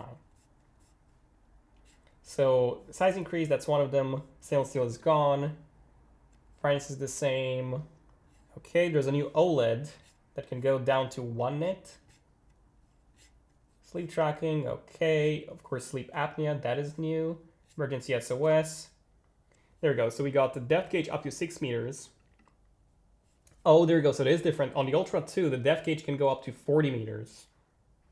Right. So there we go. The Ultra 2 is still made for diving. However, this is fine to use for just, normal swimming. So if you dive up to 6 meters, you're still good. But if you want to dive lower than that, then you'll need the Apple Watch Ultra. So there's still some advantage to having the Ultra. The Ultra 2 still has the S9 chip, so that has not been upgraded to the S10. Although, like I said, the S10 chip, from the looks of it, is the same thing. Faster charging, double the speeds on the Apple Watch Series 10, so that's another advantage to the Series 10. So no, I will not be getting an Ultra. Okay, the weight is now down. Not massively, 2 grams, 2 grams. Oh no, my bad. The Series 9 also had the 1 nit minimum brightness. Okay. So yeah, that seems to be pretty much it. Depth gauge. Okay. Oh no, the Series 9 also had, okay, so the S9 chip introduced the 64 gigabyte capacity. I forgot about that. Okay. There we go. Neural engine, like I said, is the same. So the S10 chip is literally just a rebranded S9 chip. So yeah, there you go. That's the Apple Watch Series 10. Am I upgrading? Yes, I'm finally upgrading from the Series 7. Any questions, guys? Do you have any questions on the Apple Watch Series 10 before we move on to the Ultra 2? Vijay is asking, I have a Series 9 45mm. Should I upgrade? Definitely not from the Series 9. If you have a Series 8, 7, or older, yes. But from a Series 9, I wouldn't say so. Unless you manage to get like an amazing trade-in deal. Okay, any Apple Watch specific questions? Pob10 is asking, no Apple Watch SE 3rd gen. Unfortunately, no. The Apple Watch SE has not been updated, so it's still the exact same Apple Watch. So that's exactly the same as before.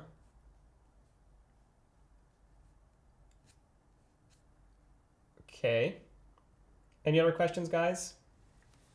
On the Apple Watch Series 9? Or should we move on to the Ultra? Yes, sleep apnea is also coming to the Ultra, by the way. So that's not just the Series 9. Sorry, the Series 10. Johnny's asking for the Apple Watch sizes. I covered those before. So they're only up by 1mm. So 45 is now 46, 41 is now 42, and that's it. So yeah, still 2 sizes, blood oxygen, that's still there. Can you compare it to the Series 7? Yes, so the Series 7 is the one that I've got.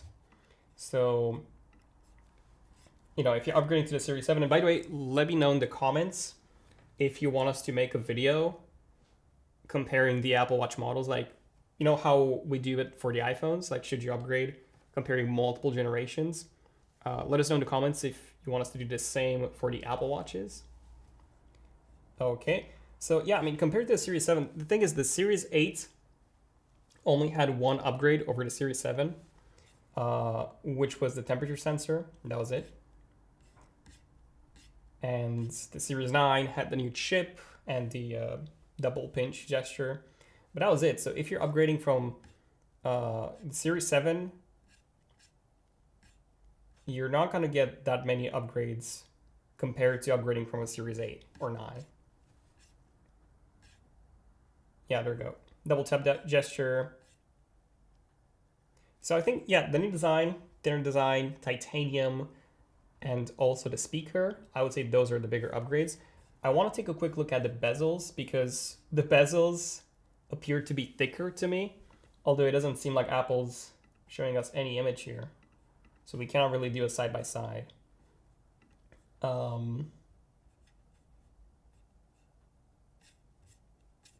Yeah, I wish they had a side-by-side. But just look at that. That looks thicker. The bezels look thicker. I'm sure they're not. But they look thicker. So I don't know. We'll have to see. Okay, any more questions on the Apple Watch Series 10? Will you go for a titanium Apple Watch? In my case, yes, I think so. I do like the jet black, but I'm a bit worried when it comes to durability. So yes, I think I will go. I think I will go with the titanium version. I'm just getting a streaming error, just a bandwidth error. I'm not sure what's causing this. So if you guys experience any lag, that should be solved fairly quickly. As in, I hope so.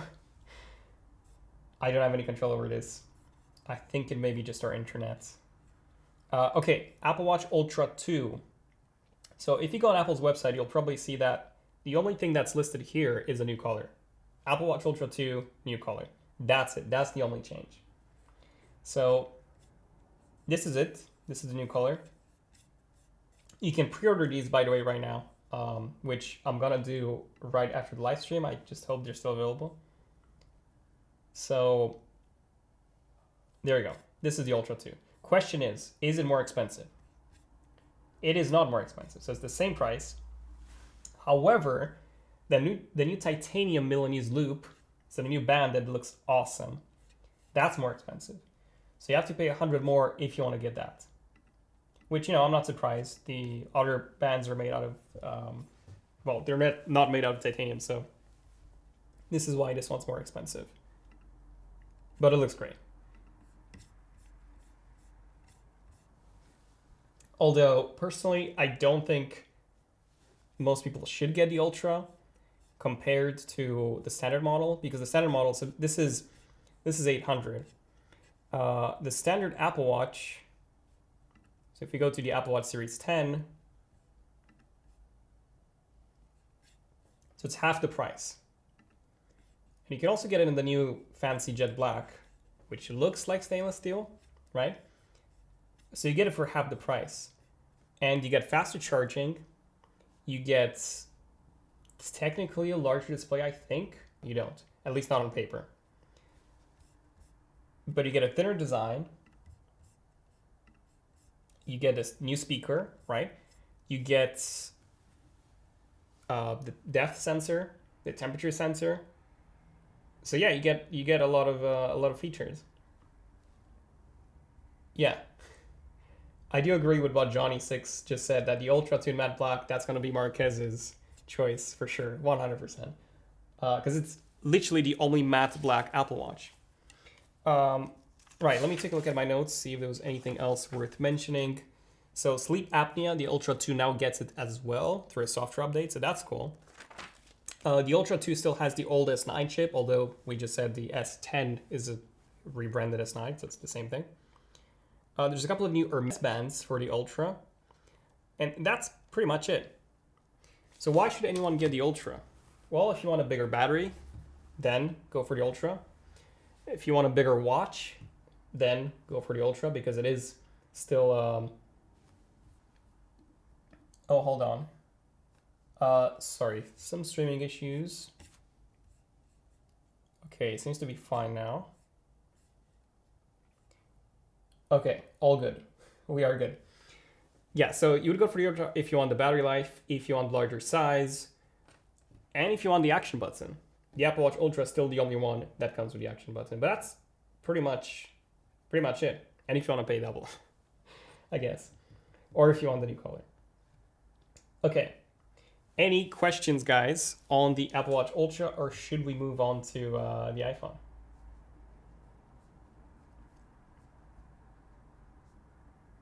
Any Apple Watch Ultra questions? I'm just scrolling through the chat to see if there's anything that I might have missed. And then we can move on to the iPhones, which I know you're all waiting for. No Juice is asking, I have an Apple Watch Series 9 41mm, should I buy a Series 10? No. If you've got a Series 9, I would say no. Unless you want to get a bigger one. And again, unless you can get a very good trade-in deal, I don't think it's worth it. Machiavelli is asking, sleep apnea on 2nd Gen Ultra only? Yes, that is only on the 2nd Gen Ultra. Golden Monkey is asking, will titanium be easy to scratch? Normally, no. Titanium is very durable. However, this is my titanium 15 Pro Max, which I did drop a few times, by the way. I have no cracks. So that's good, but the titanium is scuffed. You are not able to see it, but it is scuffed. So titanium will scuff, especially the black version. So if you buy the black Apple Watch Ultra and you bump into things, which personally I do with my Apple Watch, it will scuff. So even my stainless steel does have a few scuffs, but it's just a bit harder to see. I think on the matte black titanium, I think that's going to be more noticeable.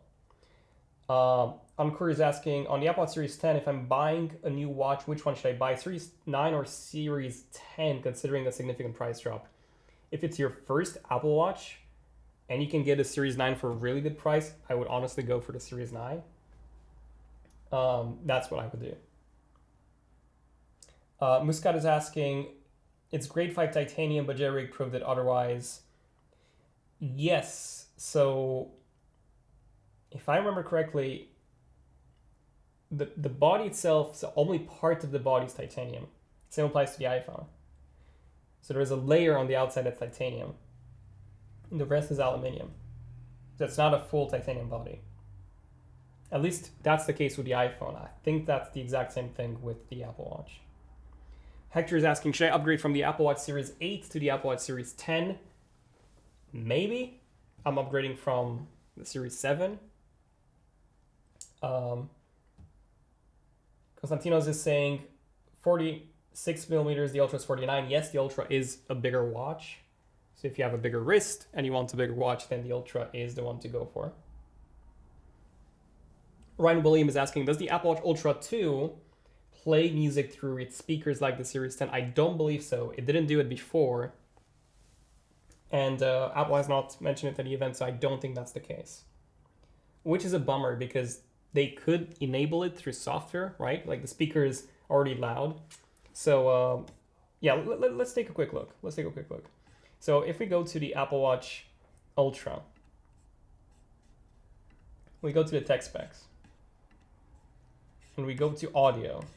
I like how they've updated the website to be dark.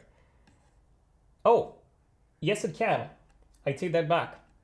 3 microphone array would be informing media playback. That is now possible. There you go. So they are actually allowing the Ultra 2. The question is, are they also allowing the Ultra 1? So if we go to the Apple Watch Ultra 1 comparing to the Series 10, we go to the speakers. Speakers, media playback was just here. Right, let me just control F this. So media playback. Oh, the Ultra 1 does not have it. So they are allowing this on the Ultra 2, but not the Ultra 1, although the Ultra 1 has the exact same speakers. So they are software limiting the Ultra 1. So unfortunately, Owen, there you go. If you want that, you need to buy the Ultra 2. Apple Watch Ultra 2 versus Apple Watch Series 10, a video. Yes, we may make a video on that. Question is before or after we get the Apple Watches. iPad Mini 7, that hasn't been announced. Okay, I think we are good to move on to the iPhones, guys. Because I'm seeing a lot of questions for the iPhones. Okay, so let's move on to the iPhones. So, iPhone 16. We'll start with the iPhone 16. Okay. So let me look at my notes. We haven't talked about the AirPods, by the way. Should we talk about the AirPods? Yeah, we haven't done the AirPods. Yeah, sorry, I literally forgot. Whoops. I literally forgot about the AirPods. Okay, we'll quickly do the AirPods. And then we'll move on to the iPhone. So the AirPods are really weird because they introduced the AirPods 4s, which we all thought, based on the leaks, we thought the AirPods 4s were going to be the mid-tier. But no, the AirPods 4s are the low end. So there's no AirPods SEs. The AirPods 4s are the low end. And then the mid-tier are also AirPods 4s. But they're AirPods 4s with active noise cancelling. But then those have more upgrades over the base AirPods 4s than just noise cancelling. But they're still called AirPods 4s with active noise cancelling. This is the most confusing thing out of the entire event. So if we compare them side by side, AirPods 4s with active noise cancelling. Right, so you pay $50 more, okay? And you get active noise cancelling, you get conversation awareness, you get transparency mode, battery life is the same. But then the case is also better. So the case on the noise cancelling AirPods 4s, that one has wireless charging, which this one doesn't. But the AirPods 3s, so if I just bring in the AirPods 3s, let me do that quickly. This one had two versions. So it had, battery life is better? No way. The battery life was better on the AirPods 3s. Wow. That's unexpected. We need to do a video on this. Okay, H1 chip. Okay, I wasn't expecting to find that. Okay. Huh. Interesting. Very interesting. And you can just say Siri on the new ones, but not the old ones, which is quite interesting.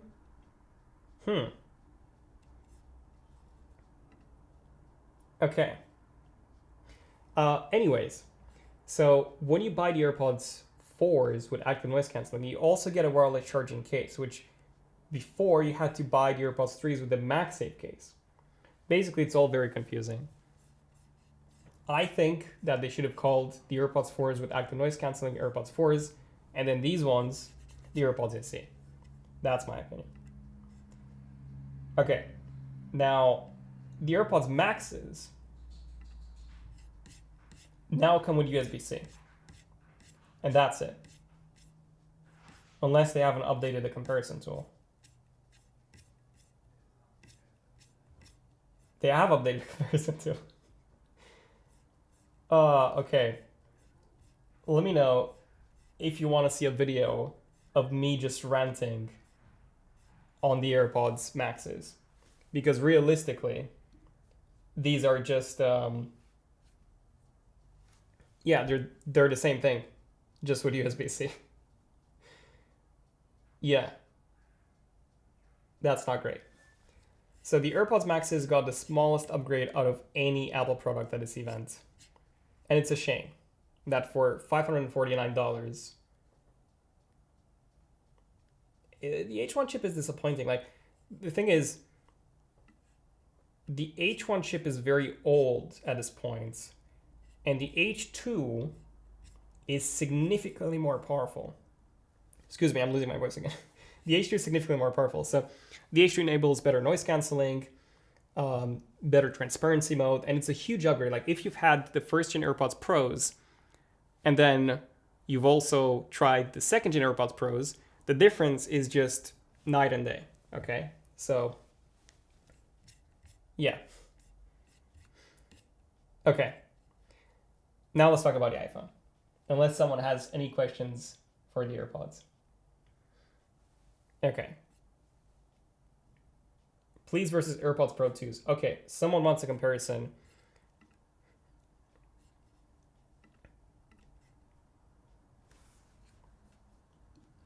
Sorry, the Apple event randomly started playing in my AirPods. Okay, that's false now. Right, so someone wants a comparison against the AirPods Pro 2s. So the only difference, wow, the case difference is huge. So the case of the AirPods Pro 4s is almost half of the case of the AirPods Pro 2s. Okay. That's pretty interesting. Now the AirPods Pros, here it says that they've got up to 2x noise cancelling with adaptive audio. I'm assuming that's thanks to the tips, the ear tips. The AirPods Pros also gets the new hearing aid functionality, which is purely a software feature. Then the AirPods Pros also have touch control, so you can slide up and down to adjust the volume, which you cannot do on the AirPods 4s. They've also got better battery life slightly by 1 hour. And that's pretty much it.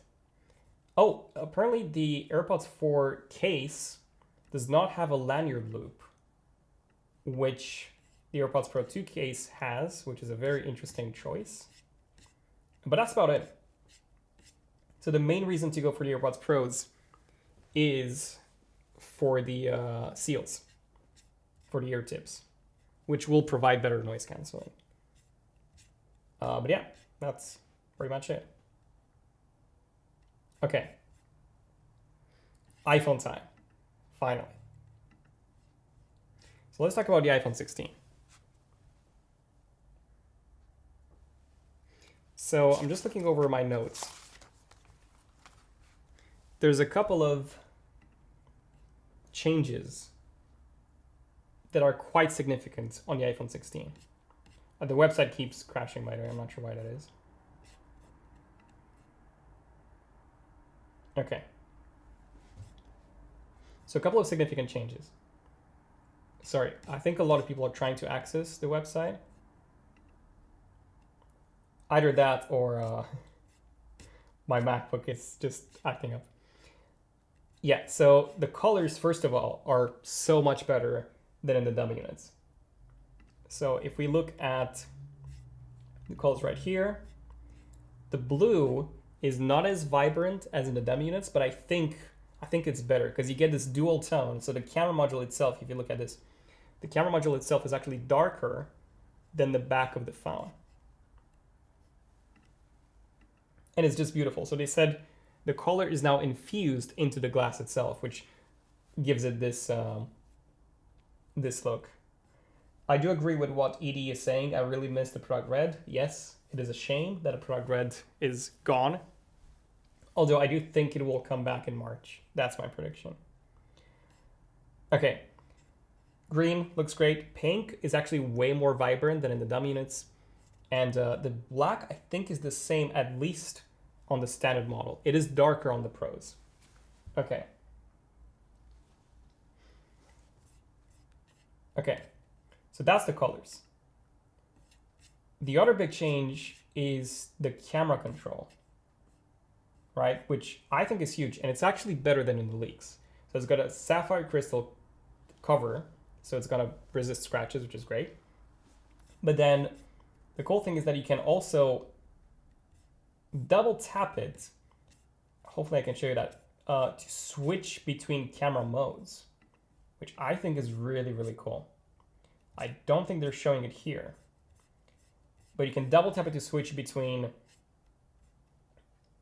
you press it once for photos, you hold it for video, and then double tap it to, I wish I could show you this, but it doesn't seem like Apple's displaying this on the website.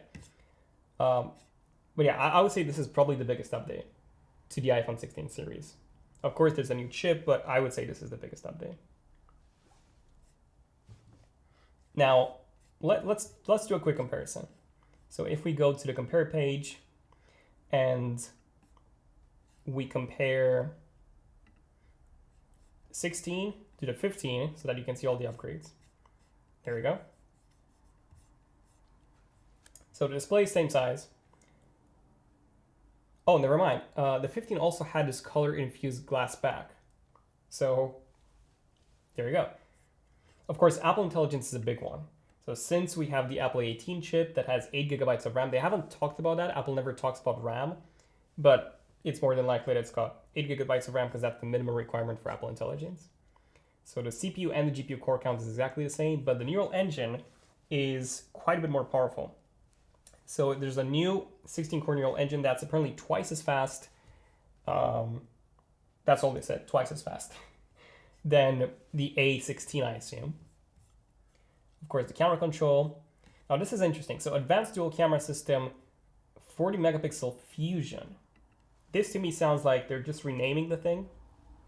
So it's still got a 2x zoom, which is a sensor crop, but are just renaming this into 48 megapixel fusion. Macro photography is now possible on the iPhone 16, which you could not do on the 15. And you can also take spatial photos and videos, which, by the way, the iPhone 15, so if I quickly switch to the 15 Pro Max here, spatial photos and videos. I'm not sure why this is missing. They need to update the website.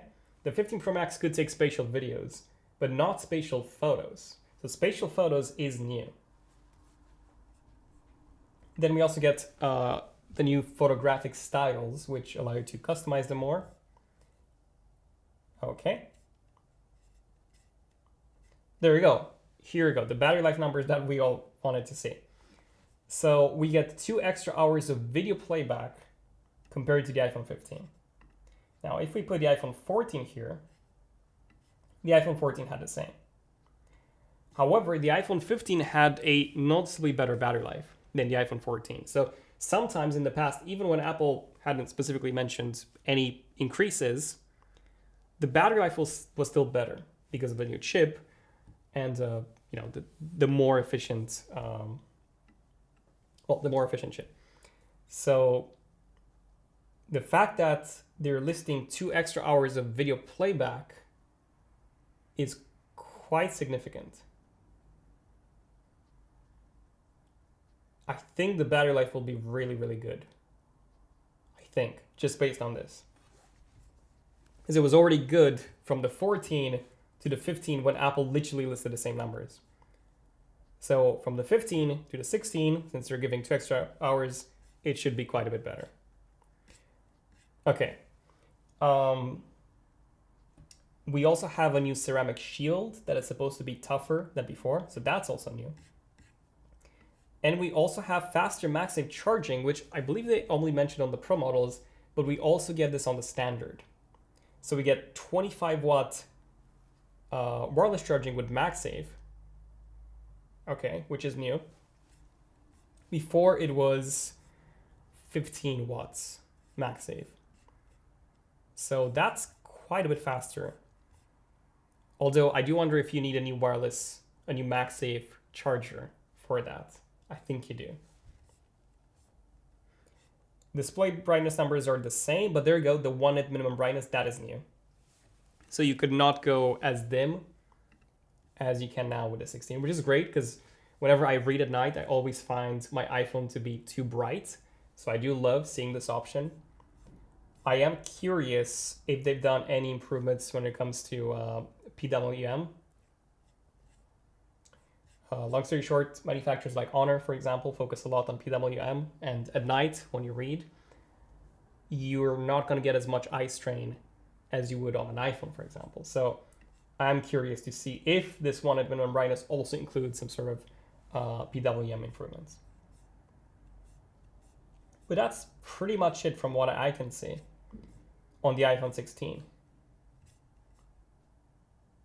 Spatial video, macro video recording, of course, wind noise reduction, so a couple of audio improvements. Okay, I want to take a look at that new sensor. So front camera, let's take a look at the back camera. Okay. So yes, it is the exact same. There you go. So they've just Fusion, 48 megapixel Fusion. It's the same camera. They've just renamed it. They've renamed it because it's got a sensor crop, which it also did before, but I don't know, it's a new marketing term. So don't get confused by that. It's the exact same camera.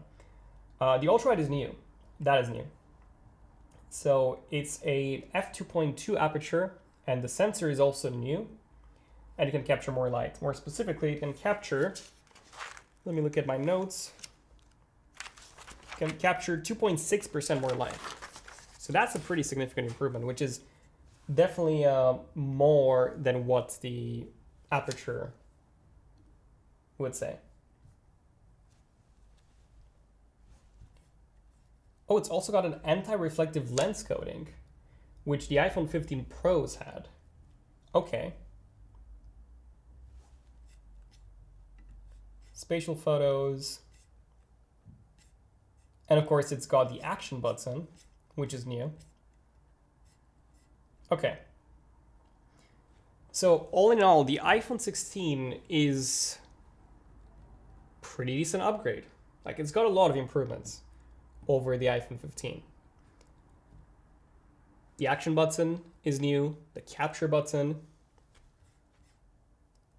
the new colors, the ultra-wide, the 18 chip, Apple Intelligence. Yeah, cool. Now I'm gonna answer some iPhone 16 questions before we move on to the iPhone 16 Pro. So iPhone 16 specific questions first. Edie is saying, I really hope that the iPhone 16 will have a better battery life. Yeah, from the looks of it, it does. Oh, let's take a look at a 16 Plus, because the 16 Plus was supposed to come with a smaller battery. So let's see if the battery life numbers are shorter now or about the same. Oh, longer battery life. Look at that. So from 26 to 27. So even though the battery life, the battery size, at least according to the leaks, was smaller, 9% smaller, the battery life itself, which I'm assuming is thanks to the Apple A18 chip, is actually longer. Universe is saying, please explain the Fusion camera on the iPhone 16, please. It's just a marketing term. So all that the camera is, where was it? So the Fusion camera, it's literally just a marketing term. It's the same main sensor that we had on the iPhone 15, and you have, the normal mode, and then you can crop in, you can zoom in to 2x without losing quality. Since you have a 48 megapixel sensor, you can zoom in to 12 megapixels without losing quality. That's literally all it is. And they've just renamed it to Fusion. But we had the exact same thing on the iPhone 14 Pros, the iPhone 15s, the iPhone 15 Pros, so this is not new. Okay. Still 60 hertz. Wong is asking, still 60 hertz for the iPhone 16s? Unfortunately, yes, that's still 60 hertz.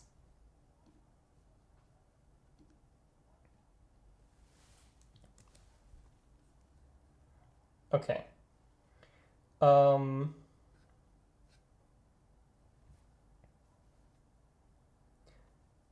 Carolis is saying all the leaks were wrong, no faster charging. No, actually, the faster charging was leaked. Out of all the leaks, literally everything for the iPhone 16, everything was spot on. Like, literally, there's not a single thing. I'm just looking over my notes. I don't think there's a single thing that Apple introduced that did not get leaked for the iPhone 16. The chip was there. Oh, there you go. You could say the 1 nit minimum display brightness, that's new. But other than that, yeah, the capture button, Apple Intelligence, the bigger batteries, the new ultra-wide was also leaked. I talked about it in the last video. The terminal system was also leaked, ray tracing, all of that. Wi-Fi 7 was also leaked. Literally everything for the iPhone 16 was leaked, aside from that 1 nit minimum brightness. So the leaks were literally spot on. Okay, time to move on to the iPhone 16 Pro. Okay, let's do it. iPhone 16 Pro. So there's a couple of things here when it comes to the 16 Pros.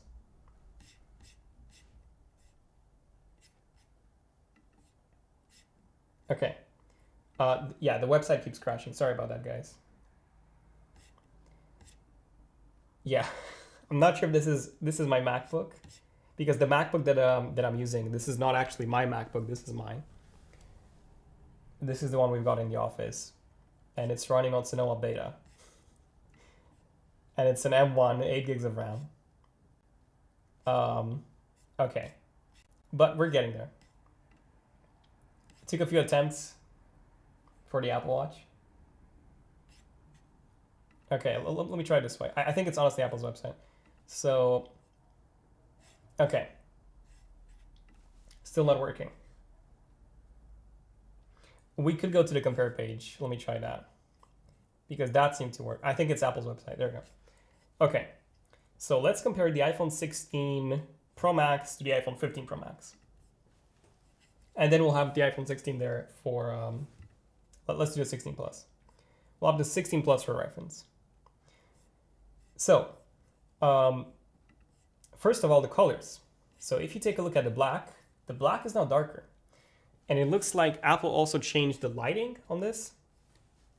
So on the 15, it seems like the lighting in the press image, at least, it was a more even lighting, whereas this, it's like a spotlight coming from the middle. I don't know why they made that change.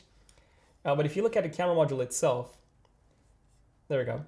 It is quite a bit darker. So the new black is quite a bit darker, which I do like. I think I'm going to go for the black, as I usually do.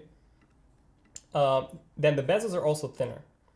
Now, if we look at the side-by-side comparison, they actually don't seem to be thinner. But Apple said that they're thinner. They were also leaked to be thinner. I'm not sure if they are. So, yeah, there you go. I don't know. I really don't know. We'll have to wait and see. I guess maybe a tiny bit. But yeah, so black titanium is darker. We've got silver now, which was missing, by the way. Now, natural titanium, I think, is darker as well.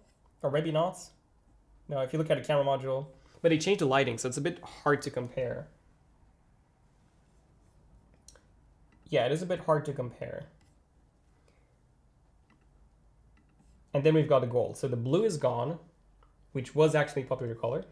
But we've got a gold, which is called Desert Titanium, which is actually the same color that Majin Buu leaked. So shout out to Majin Buu.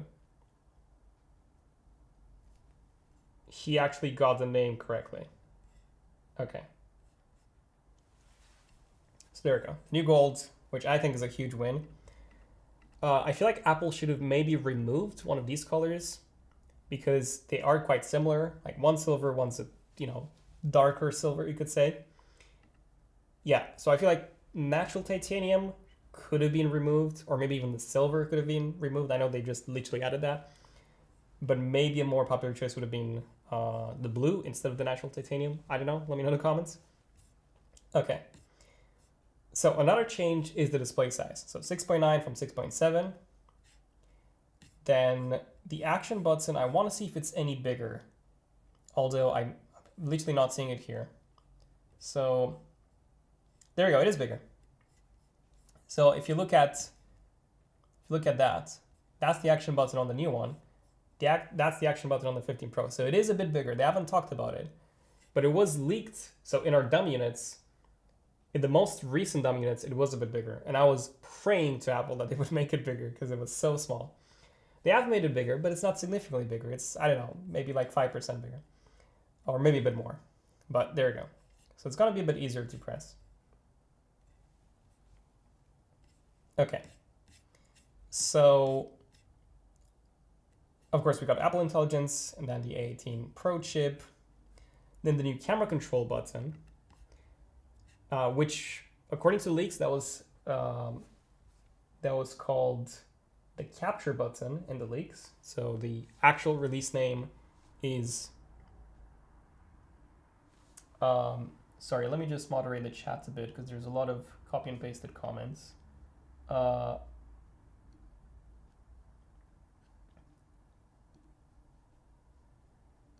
Right, so there we go.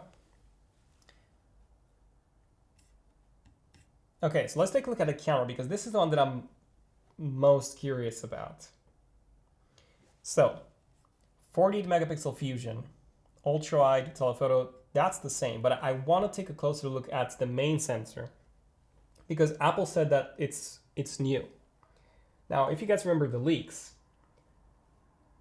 the initial leaks were saying that the main sensor on the 16 Pro Max will be a new sensor, but only on the 16 Pro Max, and that will be a 1-inch sensor. The recent leaks were saying that no, it's going to be the same camera for the third year in a row. Apple said that it's new. So let's scroll down. Let's take a look at the actual camera numbers here. Okay. So Fusion 48 megapixels, the same aperture. Okay, so these seem to be the same. Okay. Now there's a trick that you can do.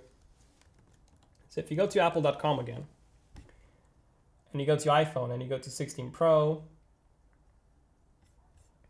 and then you go to tech specs, let me show you something. This page doesn't actually show you all the details. If I can get the page to load. So if we go to the 16 Pro and then, can I go to the tech specs really quickly? There we go. Before the website crashes. Okay. So we are here. So this will actually give you all the camera numbers. So now if we do the same thing, I might have to Google iPhone 15 Pro tech specs. Okay. So now we can actually take a really good look. Oh no, they changed the website. I don't have access to the 15 Pro anymore. Okay, what about this one? There you go. Got it. So, let's see.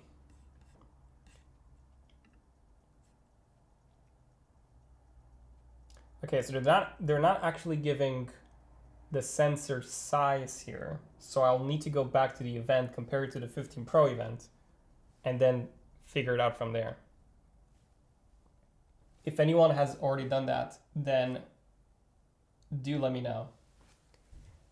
But from a first look, it doesn't seem like the sensor is new, although Apple did say that it is new.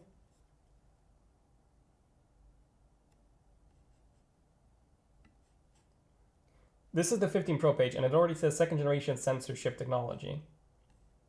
Second generation is the 16 Pro, sensor chip technology. So what's actually new? They said that this new sensor can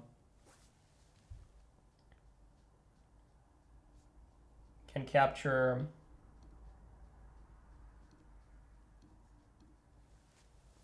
they said that this new sensor can capture data faster.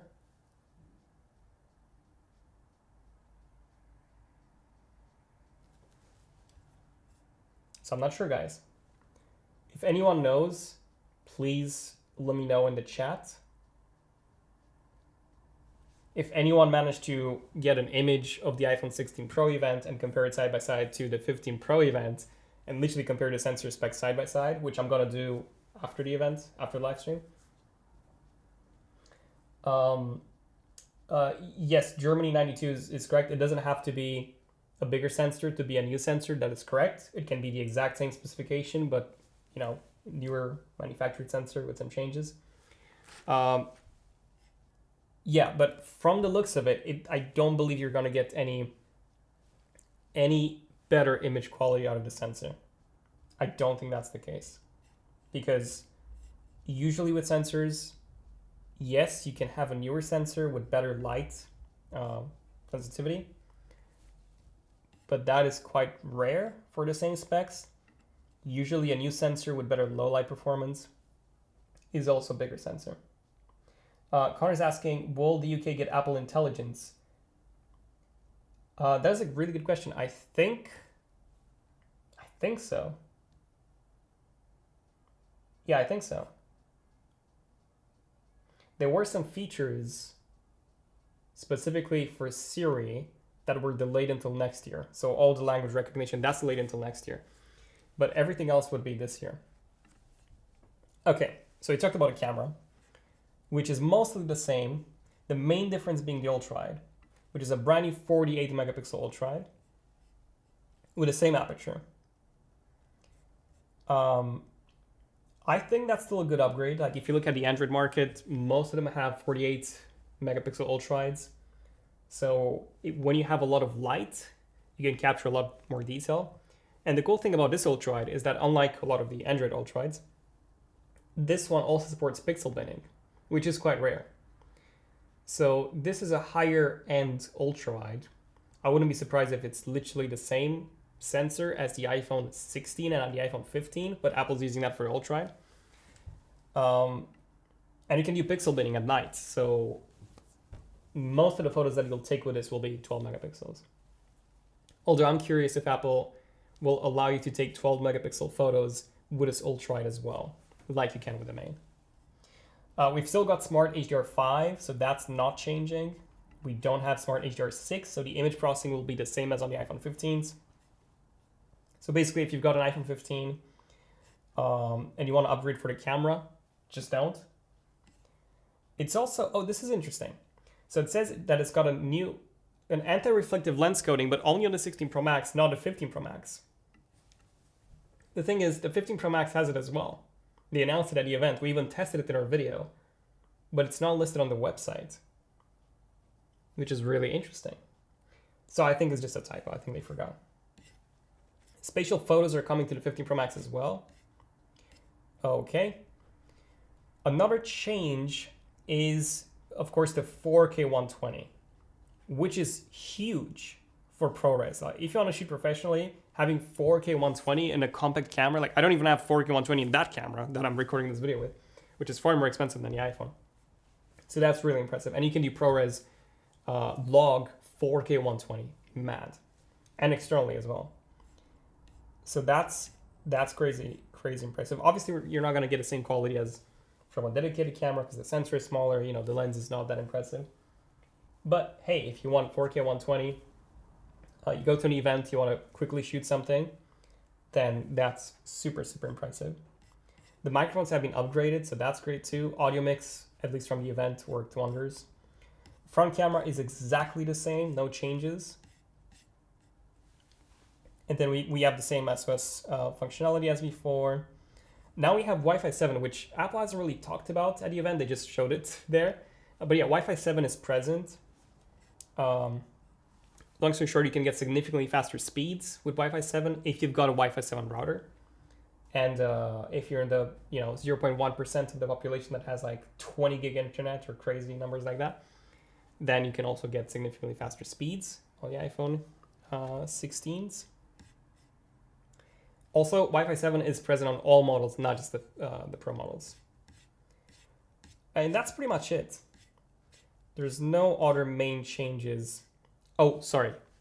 Forgot about one, which is faster charging. So battery life is better. So 33 hours. Wow, so 4 hours longer on the 16 Pro Max. That's significant. 4 hours longer compared to the 15 Pro Max. And for video playback, streamed, it's also 4 hours. And for audio, it's 10. That's a huge improvement. Wow. I'm surprised. Now, the weird thing is that despite us, we were supposed to get faster charging, but at least based on this, charging is slower. Up to 50% in 35 minutes compared to the 15 Pro Max, this is the old model, up to 50% in 30 minutes. Okay. We'll be testing that for sure. 30 watt adapter or higher. So MagSafe is faster, but again, we'll need to test this because the numbers are just a bit weird. Of course, the 16 Pro Max has a larger battery, but since MagSafe is also faster, it doesn't make a lot of sense for the actual charging to be slower, right? So we'll be testing that. Yeah, so that's pretty much it when it comes to the Pro model. So the main change here is the capture button, the new color, larger sizes. One last thing that I want to compare is the dimensions. So how much bigger are the new iPhones getting? Well, here we go. So the height is increasing by 3 millimeters, which is not that much, but it is getting wider. So if I bring in the iPhone 14 Pro Max here, which was wider than the 15 Pro Max, there we go. Literally, like we said in our videos with the dummy units, the 16 Pro Max is now as wide as the 14 Pro Max.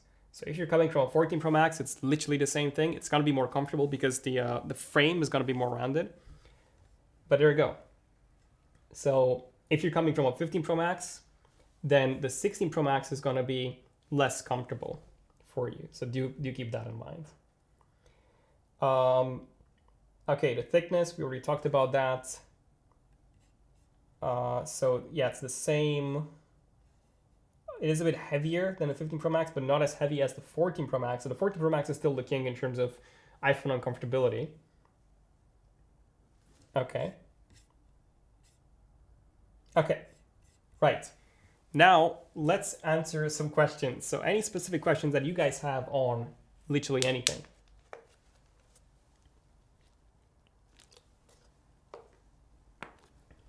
Okay, so Jonas is asking, are there any, sorry, Max, is it going to be the best for gaming? Technically yes, because of the bigger screen, but the normal Pro is gonna be just as good.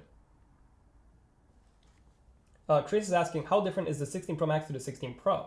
That's a good question. They're basically the same phone, aside from the battery life. So now the camera is also the same. So if I compare the 16 Pro to the 16 Pro Max, obviously size difference, same colors, same chip, same exact cameras now, including the 5x telephoto, which was missing from the previous 15 Pro because that had a 3x instead of a 5x, so that's the same. Excuse me. I've been talking for 2 hours straight, 2 hours and 40 minutes actually. So I'm surprised that my voice has not completely left me. I'm also going to record a video after this. So wish me luck. Okay. Couple more questions. Emmanuel is asking, does the iPhone 16 Pro Max come with 2 terabytes of storage? Yes. I actually, maybe not. Let me check this.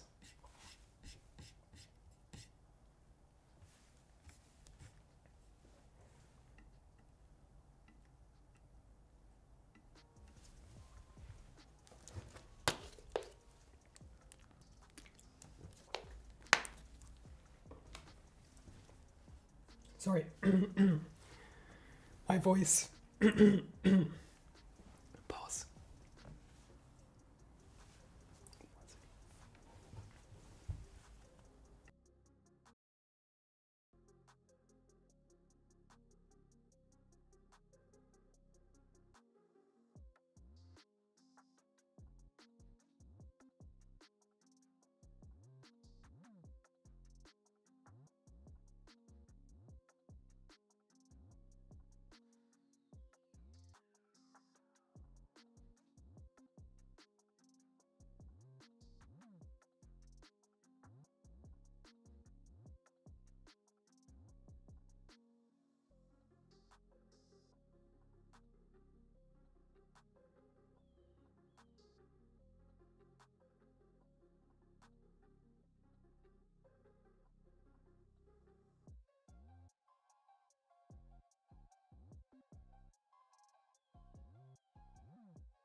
Okay, sorry, literally lost my voice. Literally, as I was saying, that I haven't lost my voice. I don't know what's wrong. Sorry guys, just give me 1 minute.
Okay, so I think I jinxed it.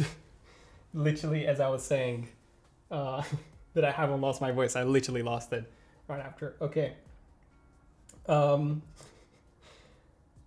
Okay, sorry about that, guys. Okay. I'm gonna answer a few more questions and I'm gonna take a break. I wish I could answer some more. But I also want to record a main video if I can. Yeah, Siri would be fun to talk. Okay, so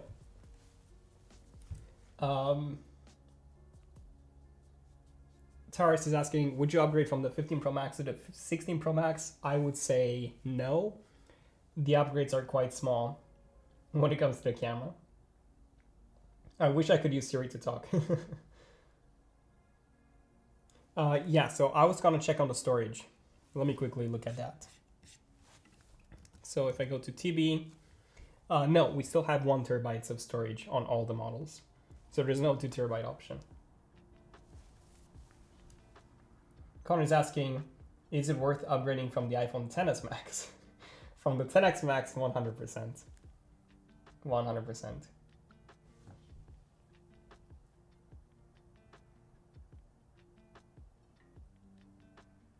Golden Monkey saying iPhone 13 Pro Max to 16 Pro Max. Yes, I would say you can upgrade. The camera is a decent upgrade because you also get a 48 megapixel resolution. Edited by Astro. Thank you, Astro, for being a fan. PUBG Bad Boys is saying, are there any thermal improvements in the iPhone 16 Pro Max specifically? Not in the 16 Pro Max specifically, but Apple mentioned some thermal improvements in all the iPhone 16 models, and even more so in the Pros. They said 20%, sorry, 30%, no, 20% better sustained performance on the Pro models.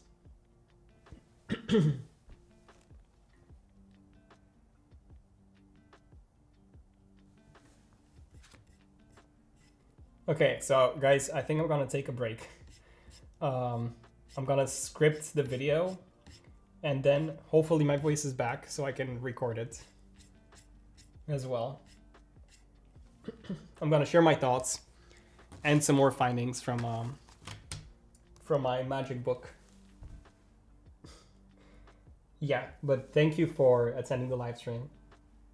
Stay tuned for more videos in the coming days.